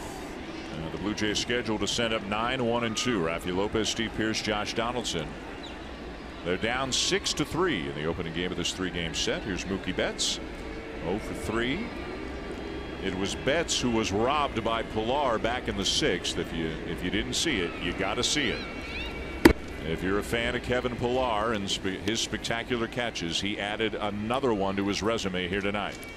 He made a catch a few years ago where he climbed the wall in left field and took away a home run. I think it was from Tim Beckham from Tampa Bay. That by far, for me at least, is his best catch. And we've seen them all. We've been here and we have seen them all. The one we saw tonight might be 2. Might have to put it up there at 2. Ran a long way, had to leave his feet, was way in the air when he caught the ball and came down and held on to it. You know what's impressive about him when he plays center field like that is his determination to catch the ball. From up here, we had a chance to watch the flight of the ball, and we can see everything from up here. When it left the bat, it looked like he had no chance to make the catch. But his determination, it was like, I'm going to catch this ball, or I'm going to do everything I can to secure it. And he just ran and just dove as far as he could and found his glove.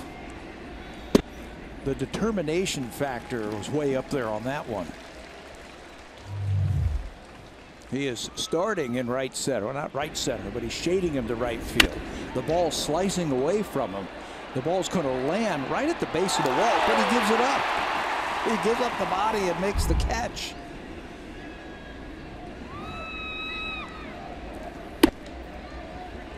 High strike and a full count now on Betts. Yeah, with Pilar, and it's not like you're landing on some lush grass field somewhere. This artificial surface is hard, and he knows it. And he knows there are going to be consequences to diving on this turf, but he gives up his body.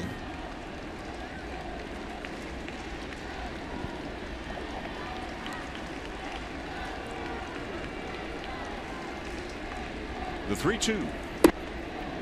And it's just low for ball 4. Betts aboard for the second time tonight.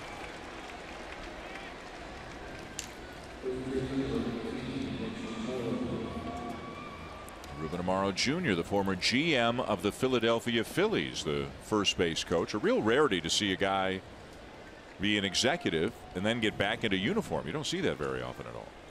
Now, Ruben Amaro Jr. has been around the game forever. His father was a longtime Major League player, longtime Major League coach. His late father has passed away. And Ruben, I think he has aspirations of getting a managerial job.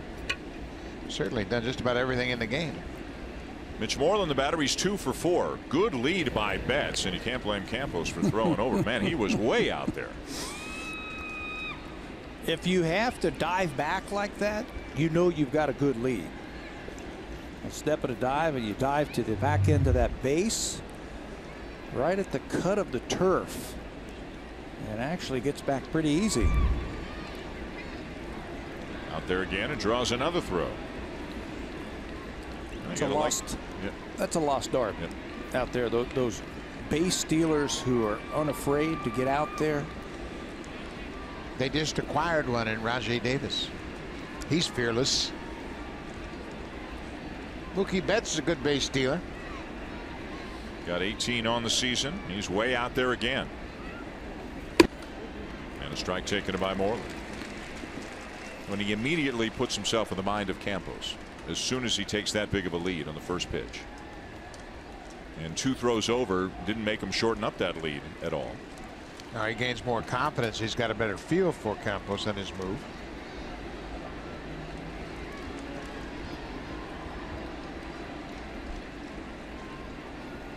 If they still had the cutouts here, he'd have 2 feet on the turf, the AstroTurf. He wouldn't even be in those cutouts like they used to have. That's how big his lead is over at first base.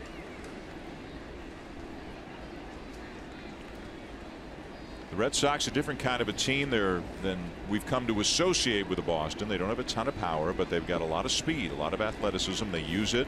They're okay with some mistakes every now and again. They like their base runners being aggressive. If he does go, you got to remember they're in the shift, so there's nobody at third base.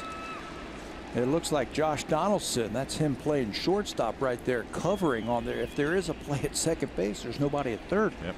Campos or Lopez might have to get there. It's got to be the catcher. And Betts is a smart base runner too. He would try to take advantage of anything, and he is still way out there. Getting back very easily. He takes one step back and then he catapults himself on the ground back to the bag and goes to the outside corner. Furthest part for Smoak to put the tag on him. He just keeps gaining ground, gaining ground.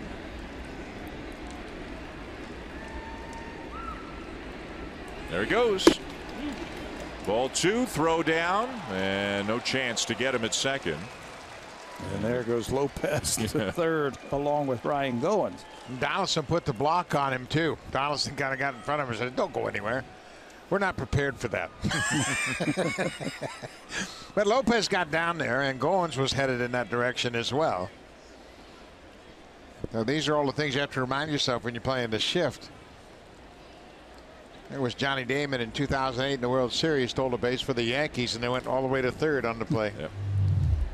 You got to think about that before it happens. There's the big lead. Really no chance to get Mookie. Third base wide open. But not for long. Blue Jays cover it up. Meanwhile, 2 balls, 2 strikes on to Moreland. Runner in scoring position now for the Red Sox.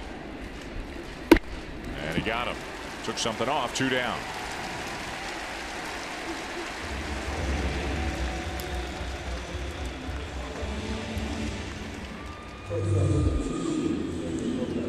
Campos is going to take a little something off of this pitch. Goes down and messes up the timing of Moreland, who had 2 hits prior to that at bat.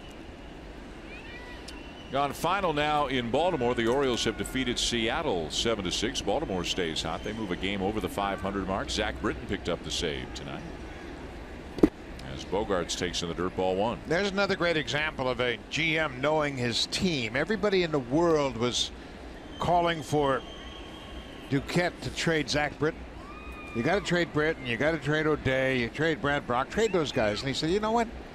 This division isn't that clear cut just yet. So he hangs on to Britton, and they're back in the race again. They're a game and a half behind Minnesota for the second wild card spot. And they're now ahead of Seattle, ahead of Kansas City, ahead of Tampa Bay. Smoak coming over. Lopez there as well. Smoak will make the catch, and that'll end the inning. No runs, no hits, and a man left. We go to the bottom of the 9th. Last chance for the Blue Jays. They're down 3, and we expect Craig Kimbrell to be coming into the game for the Red Sox.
Jays on Sportsnet. Presented by award-winning Honda Marine. Great days on the water begin with Honda.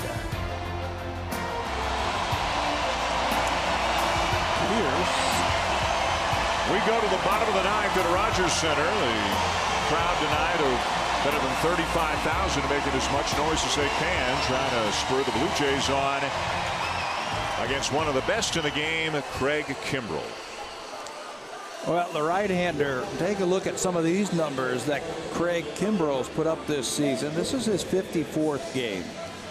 He's averaging almost 17 strikeouts per 9 innings. Yeah, that's #1 up against major league relievers. He's also struck out over 100 for the 3rd time in his career, and he's got 9 walks all season long and 103 strikeouts. Fastball, hard breaking ball.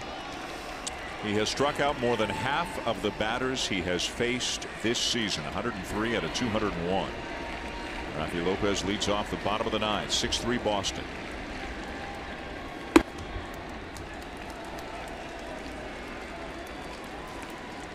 Lopez tonight, a walk, a pop-up, and a strikeout. Just missed a home run, hit it into the second deck, just foul in his at-bat earlier tonight.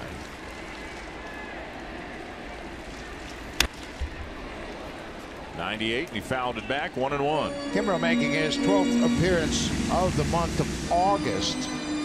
He actually has a blown save in the month. That was in his first appearance against the Cleveland Indians. Remember that crazy game? It was a 12-10 Boston win, but he got charged with a blown save in that game. He is 4 for 5 in saves this month. He's actually blown a couple of saves against the Blue Jays in his career. He's 10 for 12 in saves. Well, you got to turn it up a notch. 98 and then a sharp breaking ball. That's basically what you're going to get from Kimbrel.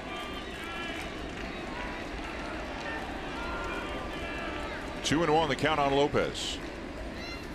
Fastball a little bit high for ball 3. Blue Jays got a break on that pitch. Looked like it was pretty good. Blue Jays just looking for base runners any way they can get them. Hoping to get a couple of men on as they turn the lineup over and get back to the top. Lopez, the #9 hitter. Inside, ball 4. Now for a preview of what's coming up on Sportsnet Central. Here are Carolyn Cameron and Jackie Redmond.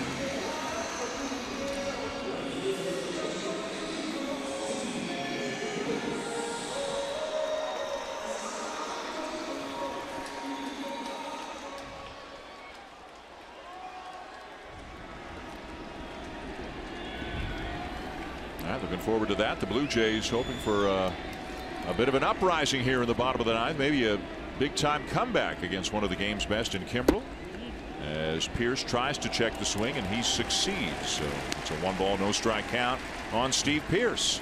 They had mentioned that Kimbrel hasn't had a lot of opportunities lately.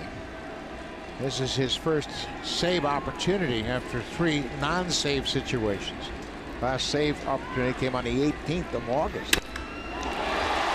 Hit well to deep center field, but Benintendi's got room right in front of the 400-foot marker for a long, loud first out. Well, that's a good read right there from Benintendi. He knew exactly where that ball was going to come down, and he took his eye off the ball and then ran to that spot where he thought it was coming down from Pierce, and then it was actually sitting there waiting for it. He's playing just a little bit deeper. And watch it, comes off the bat, takes his eye off of it, runs to the spot, and he waits for it. That's how you read the ball off the bat. So 1 down to the bottom of the 9th, and now Kimbrel will face Josh Donaldson. Donaldson 1 for 4 on the night. Lifts a high fly ball into shallow right field. And the Blue Jays down to their final out.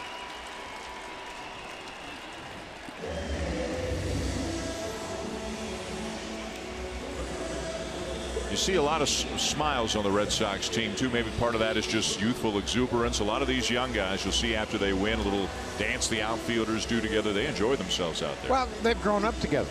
They came through the farm system. They were drafted and signed, and you can see how much fun they're having. And obviously, first of all, they're in first place. Secondly, they're young, and they're having a ball. And John Farrell lets them be themselves. They go out there and have a lot of fun. They're playing with their friends. And it's been tough lately. The last 4 games, they've lost all 4 of those games. They haven't really hit, so he released some of that pressure. Well, and Farrell talked about it earlier, saying, you know, our young guys, they have short memories. They don't realize we lost 4 in a row. They're coming out here tonight thinking they were in first place. Smoak drives it to right field. This ball's going to get way out of here in a hurry.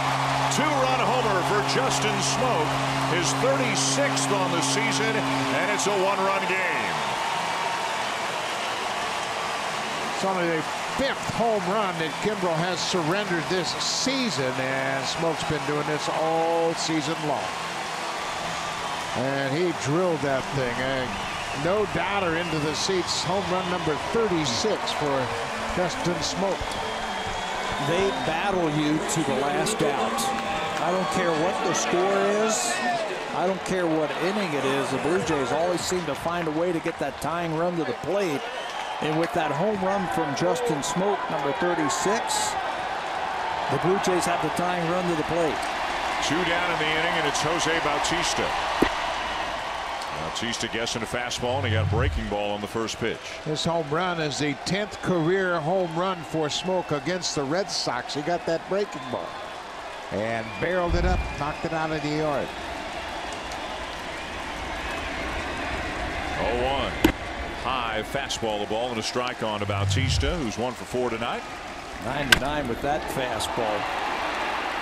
Probably second guessing this pitch too. Breaking ball, Smokey. What a swing. Kimbrel has 2 blown saves in this ballpark. 1-1 fastball, big swing and a foul back by Bautista. It's 1-2. 100 miles an hour. That time from Kimbrel. You got to start so early on the fastball. You're so susceptible to the breaking ball. If you're Kimbrel, do you stay with the fastball here against Jose? I'd go one more time, a little bit higher up with that fastball. One more time.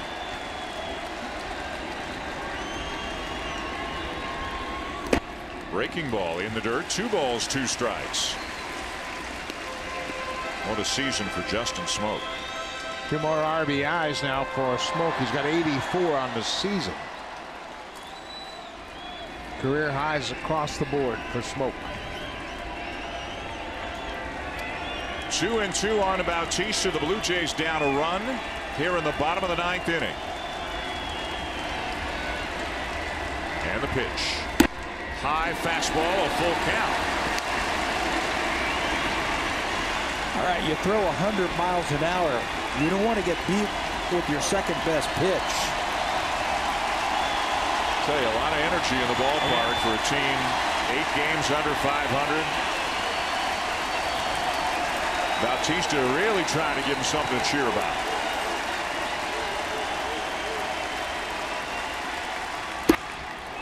Check the swing on the appeal. That's confirmed. It's ball 4, and Bautista's aboard for Kendrys Morales,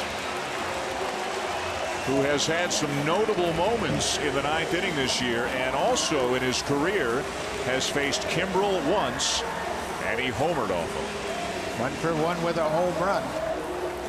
So he's a fastball hitter too, and they have put Ezekiel Carrera in as a pinch runner for Bautista, as Carrera represents the tying run. So Smoak gives him a shot. Bautista keeps it going with a walk. Carrera, the tying run at first with 2 down. Morales has had 5 walk-off home runs.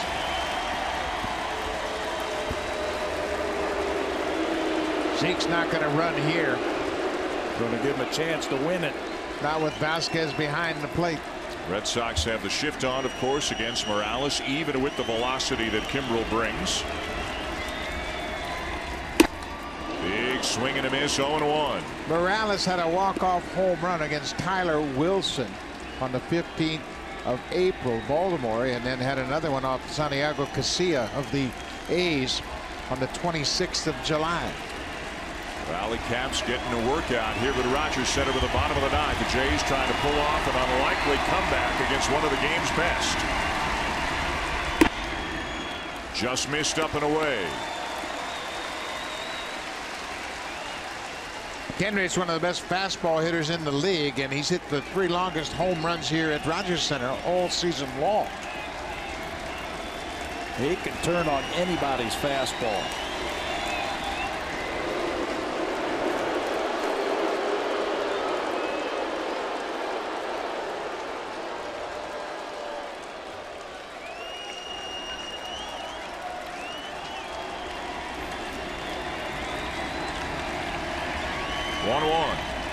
Up and away, ball 2. Kimbrel searching for it a little bit right now. He's 29 for 33 on the season. All 4 of his blown saves have come into games in which he inherited just a 1-run lead going to the ninth. Came in with a 3-run lead tonight, down to 1 after the home run from Smoak. He's paying a lot of attention to Carrera over at first base, but Zeke's lead is not very far. He's not going to try and take off here, not with Morales at the plate. Kimbrel about to throw his 20th pitch of the inning. Swing and a miss, 2-2. He's coming right at him. 98 centered cut fastball.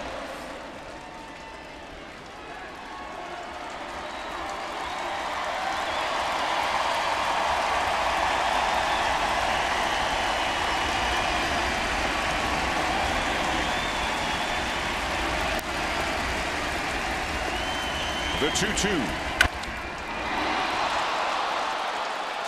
Popped it up on the infield, backpedaling Bogarts, and that will do it as the Red Sox hang on and beat the Blue Jays in the opener of the series by a score of 6-5. Justin Smoak with a 2-out home run in the 9th, but you look back early in the game when the Blue Jays had so many other opportunities to cash in. A base hit here, an extra base hit there, and it's a different ball game. But once again, Boston comes out on top, and they've had the Blue Jays number this season. Their bullpen has been pitching much better. The Boston Red Sox, Reed, Workman, and Kimbrel finish it off, and they take game 1 in this series. Blue Jays in tough tomorrow against Chris Sale. Chris Sale on the mound with the Red Sox. Brett Anderson will make his Blue Jay debut tomorrow night. Time now for Sportsnet Central. Back to the studio again. Here are Carolyn Cameron and Jackie Redmond.